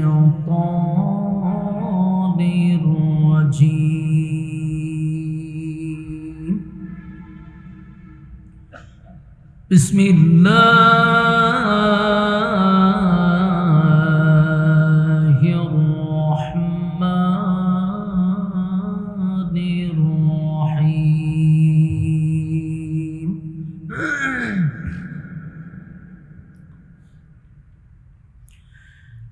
إن الذين آمنوا وعملوا الصالحات كانت لهم جنات الفردوس نزلا خالدين فيها لا يبغون عنها حولا قل لو كان البحر مدادا لكلمات ربي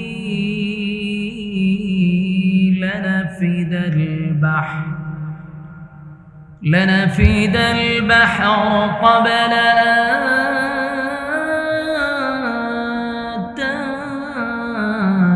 تنفد كلمات ربي ولو جئنا بمثله مددا قل إنما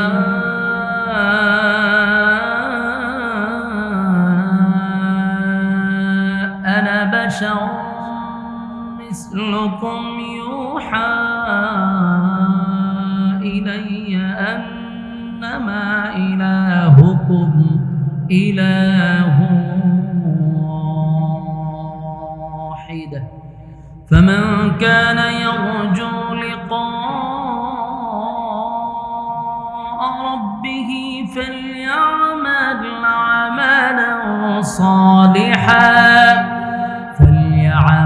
عملا صالحا ولا يشرك بعبادة ربه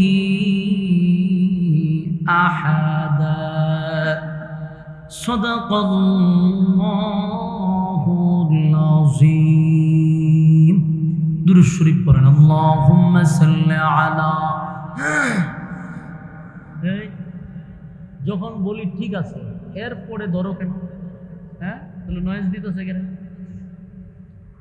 বলার পরে আর ধরন দিতে আল্লাহুম্মা সাল্লি আলা মুহাম্মাদিন ওয়া আলা আলি মুহাম্মাদ কামা সাল্লাইতা আলা ইব্রাহিম ওয়া আলা পড়েন দুরূদ শরীফ পড়লে গুনাহ হইতো না পড়েন ইন্নাকা হামিদুম মাজিদ اللهم بارك على محمد وعلى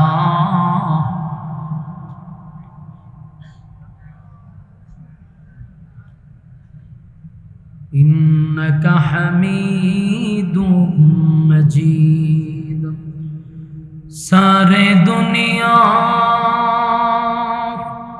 तई किया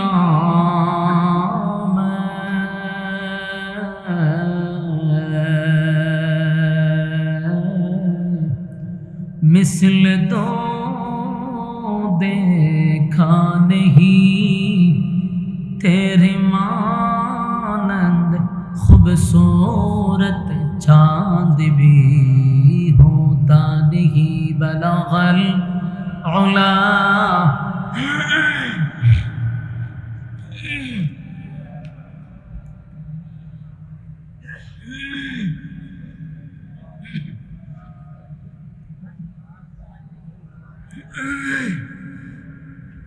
بلغ العلا بكما حسنت جميع خصاله صلوا عليه مدینہ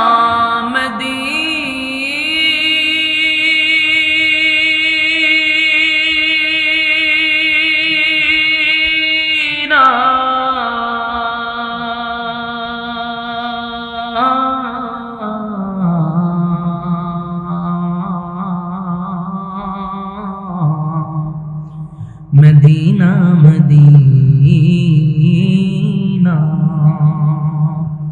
मुमिनों की गुनगुना है दीदारे मदीना आशिकों की तमन्ना है बलगल उला बिकमालिही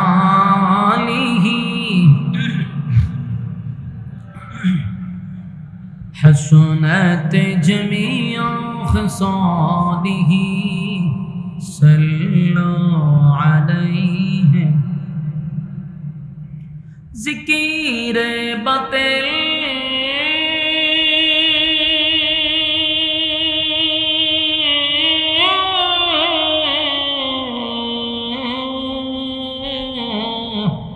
को हटा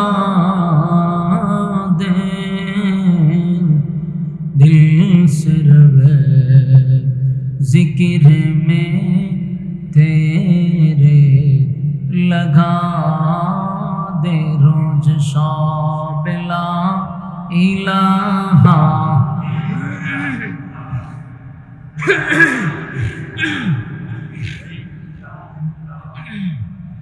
ला इलाहा जोड़े ला इलाहा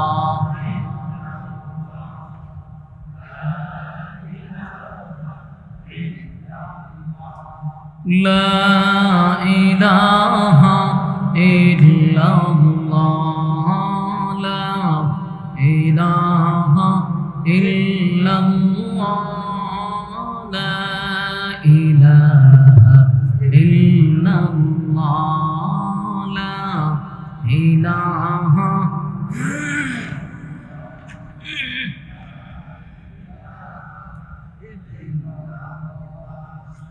লা ইলাহা ইল্লাল্লাহ মুহাম্মাদুর রাসূলুল্লাহ সাল্লাল্লাহু আলাইহি ওয়াসাল্লাম। আলহামদুলিল্লাহ, কুমিল্লা জেলার অন্তর্গত চান্দিনা পুরের পাড় বাইতুল আমান কেন্দ্রীয় জামির মসজিদ উদ্যোগে আয়োজিত আজকের এই ওয়াজুদুয়ার মাহফিলের সম্মানিত সভাপতি আলহাজ মোহাম্মদ কফিল উদ্দিন ভুইয়া সাহেব, আজকের মাহফিলে আরও আছেন আলহাজ মোহাম্মদ খুরশেদ আলম খাঁ, আলহাজ মোহাম্মদ ফজলুল হক ভুইয়া। আজকের মাহফিলে আমার আগে আলোচনা করেছেন অত্যন্ত গুরুত্বপূর্ণ তত্ত্ববহল আলোচনা নিয়ে এতক্ষণ আপনাদের সামনে নসিহত করেছেন বিশিষ্ট ইসলামী চিন্তাবিদ হজরত মৌলানা মুফতি ইয়াসিন আহমদ ফারুকি সাহেব দামাত বরকাতুহু, হজরত মৌলানা গোলাম মাওলা ফারুকি সাহেব, এছাড়াও অতিথিবৃন্দ মুআজ্জাজ মুকাররম হজরত উলামায়ে কেরাম, উপস্থিত আগত নৌজওয়ান তরুণ যুবক ভাইরা, মুরব্বিয়ান আজম, মাস্টার টেটুল আমান নয়ের যেতে না দে,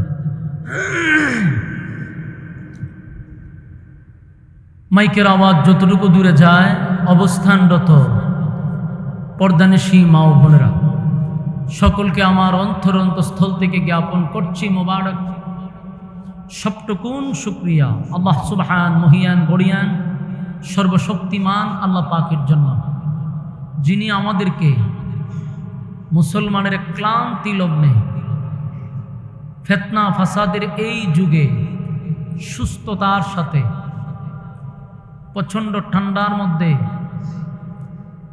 উলামায়ে কেরামদের সহবতে আসার বসার তৌফিকটুকু রব্বে করিম আমাদেরকে দিয়েছেন, শুকরিয়া আদায় করছি আলহামদুলিল্লাহ। লক্ষ কোটি দুরুদ এবং সালাম আল্লাহর সৃষ্টির প্রধান আকর্ষণ জনাবে মুহাম্মদুর রাসূলুল্লাহ সাল্লাল্লাহু আলাইহি ওয়াসাল্লামের উপর। সম্মানিত সুধী, রাস্তাঘাটে দোকান পাটে গ্রামে গঞ্জে ঘরের ভিতরে মাইকের আওয়াজ যতটুকু দূরে যাচ্ছে, আমি বিনয়ের সাথে ওই সমস্ত ভাইদেরকে বলবো, হায়াতে যদি আগামীকাল পর্যন্ত বেঁচে থাকি তাহলে আড্ডা মারার গল্প করার সুযোগ আছে না নাই? বেঁচে থাকলে আছে। আগামীকালকে আমরা গল্প করতে পারবো, রাস্তাঘাটে আড্ডা মারতে পারবো, বেহুদা সময় নষ্ট করতে পারবো যদি বেঁচে থাকি।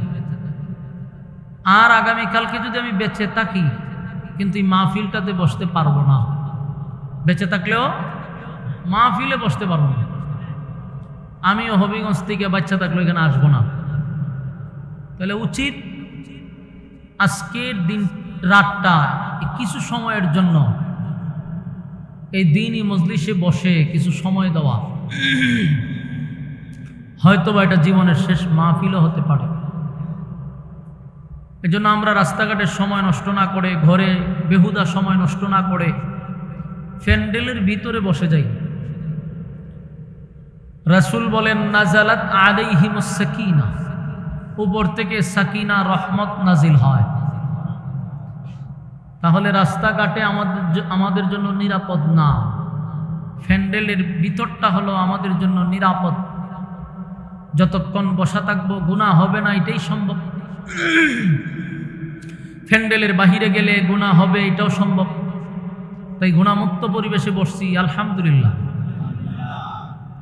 আল্লাহ আমাদের সবাইকে কবুল করুক, আমিন। আল্লাহুম্মা সাল্লি আলা মুহাম্মাদিন ওয়া আলা আলি মুহাম্মাদ কামা সাল্লাইতা আলা ইব্রাহিম ইন্নাকা হামিদুম মাজিদ। সবাই দোয়া শরীক হই। আলহামদুলিল্লাহি রাব্বিল আলামিন ওয়াস সালাতু ওয়াস সালামু আলা সাইয়্যিদিল আমবিয়াই ওয়াল মুরসালিন ওয়া আলা আলিহি ওয়া সাহাবিহি আজমাইন। রব্বুল আলামিন, আল্লাহ গভীর রাত হয়ে গেল, নুজুলে রহমতের সময়। আল্লাহ জুমার রাত্রি, দোয়া কবুলের রাত্রি। আল্লাহ সাদা সাদা দাড়িওয়ালা মুরব্বীদেরকে নিয়ে হাত বাড়াইছি, হাজী সাহেবদেরকে নিয়ে হাত বাড়াইলাম, নৌজওয়ান আমার তরুণ যুবক ভাইদেরকে নিয়ে হাত বাড়াইলাম, পর্দার আড়ালে মা বোনদেরকে নিয়ে হাত বাড়াইলাম, জাতির শ্রেষ্ঠ সন্তান হযরত উলামায়ে কেরামদেরকে নিয়ে হাত বাড়াইলাম।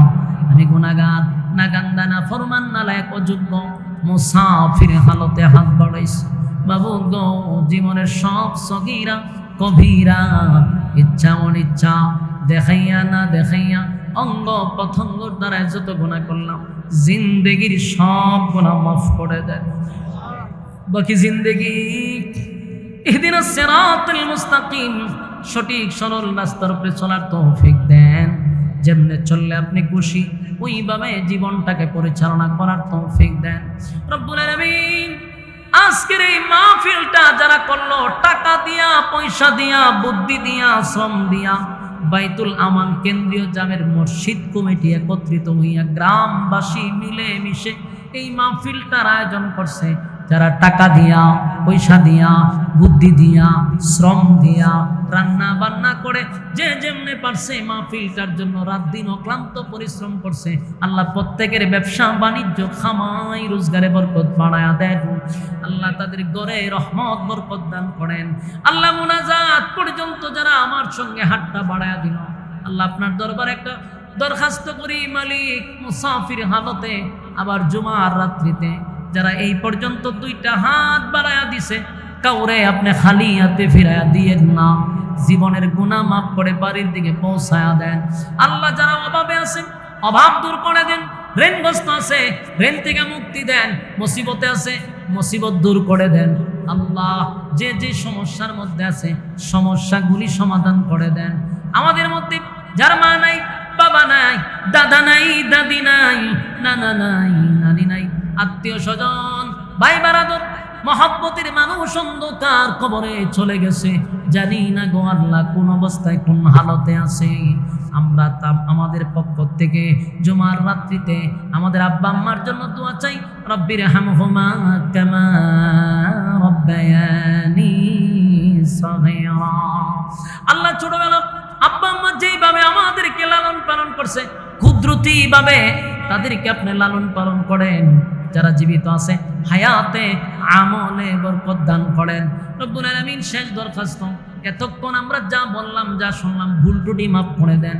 সবের হাদিয়া বিশ্বনবীর রওজা মুবারকে পৌঁছায়া দেন। আল্লাহ আদম থেকে নিয়ে আজকে পর্যন্ত যারা কবরে শায়িত, প্রত্যেকের সব পৌঁছায়া দেন। বিশেষ করে আপনার দরবারে দরখাস্ত, যা বললাম, যা শুনলাম, নবীজির জুতার দুলার বরকতে দোয়াটারে কবুল করেন। নবীজির জুতার দুলার বরকতে দোয়ারে কবুল করেন। সুবহানা রাব্বিকা রাব্বিল ইজ্জাতি আম্মা ইয়াসিফুন ওয়া সালামুন আলাল মুরসালিন ওয়ালহামদুলিল্লাহি রাব্বিল আলামিন। আমিন বিরহমাতিকা ইয়া আরহামার রাহিমিন। আসসালামু আলাইকুম।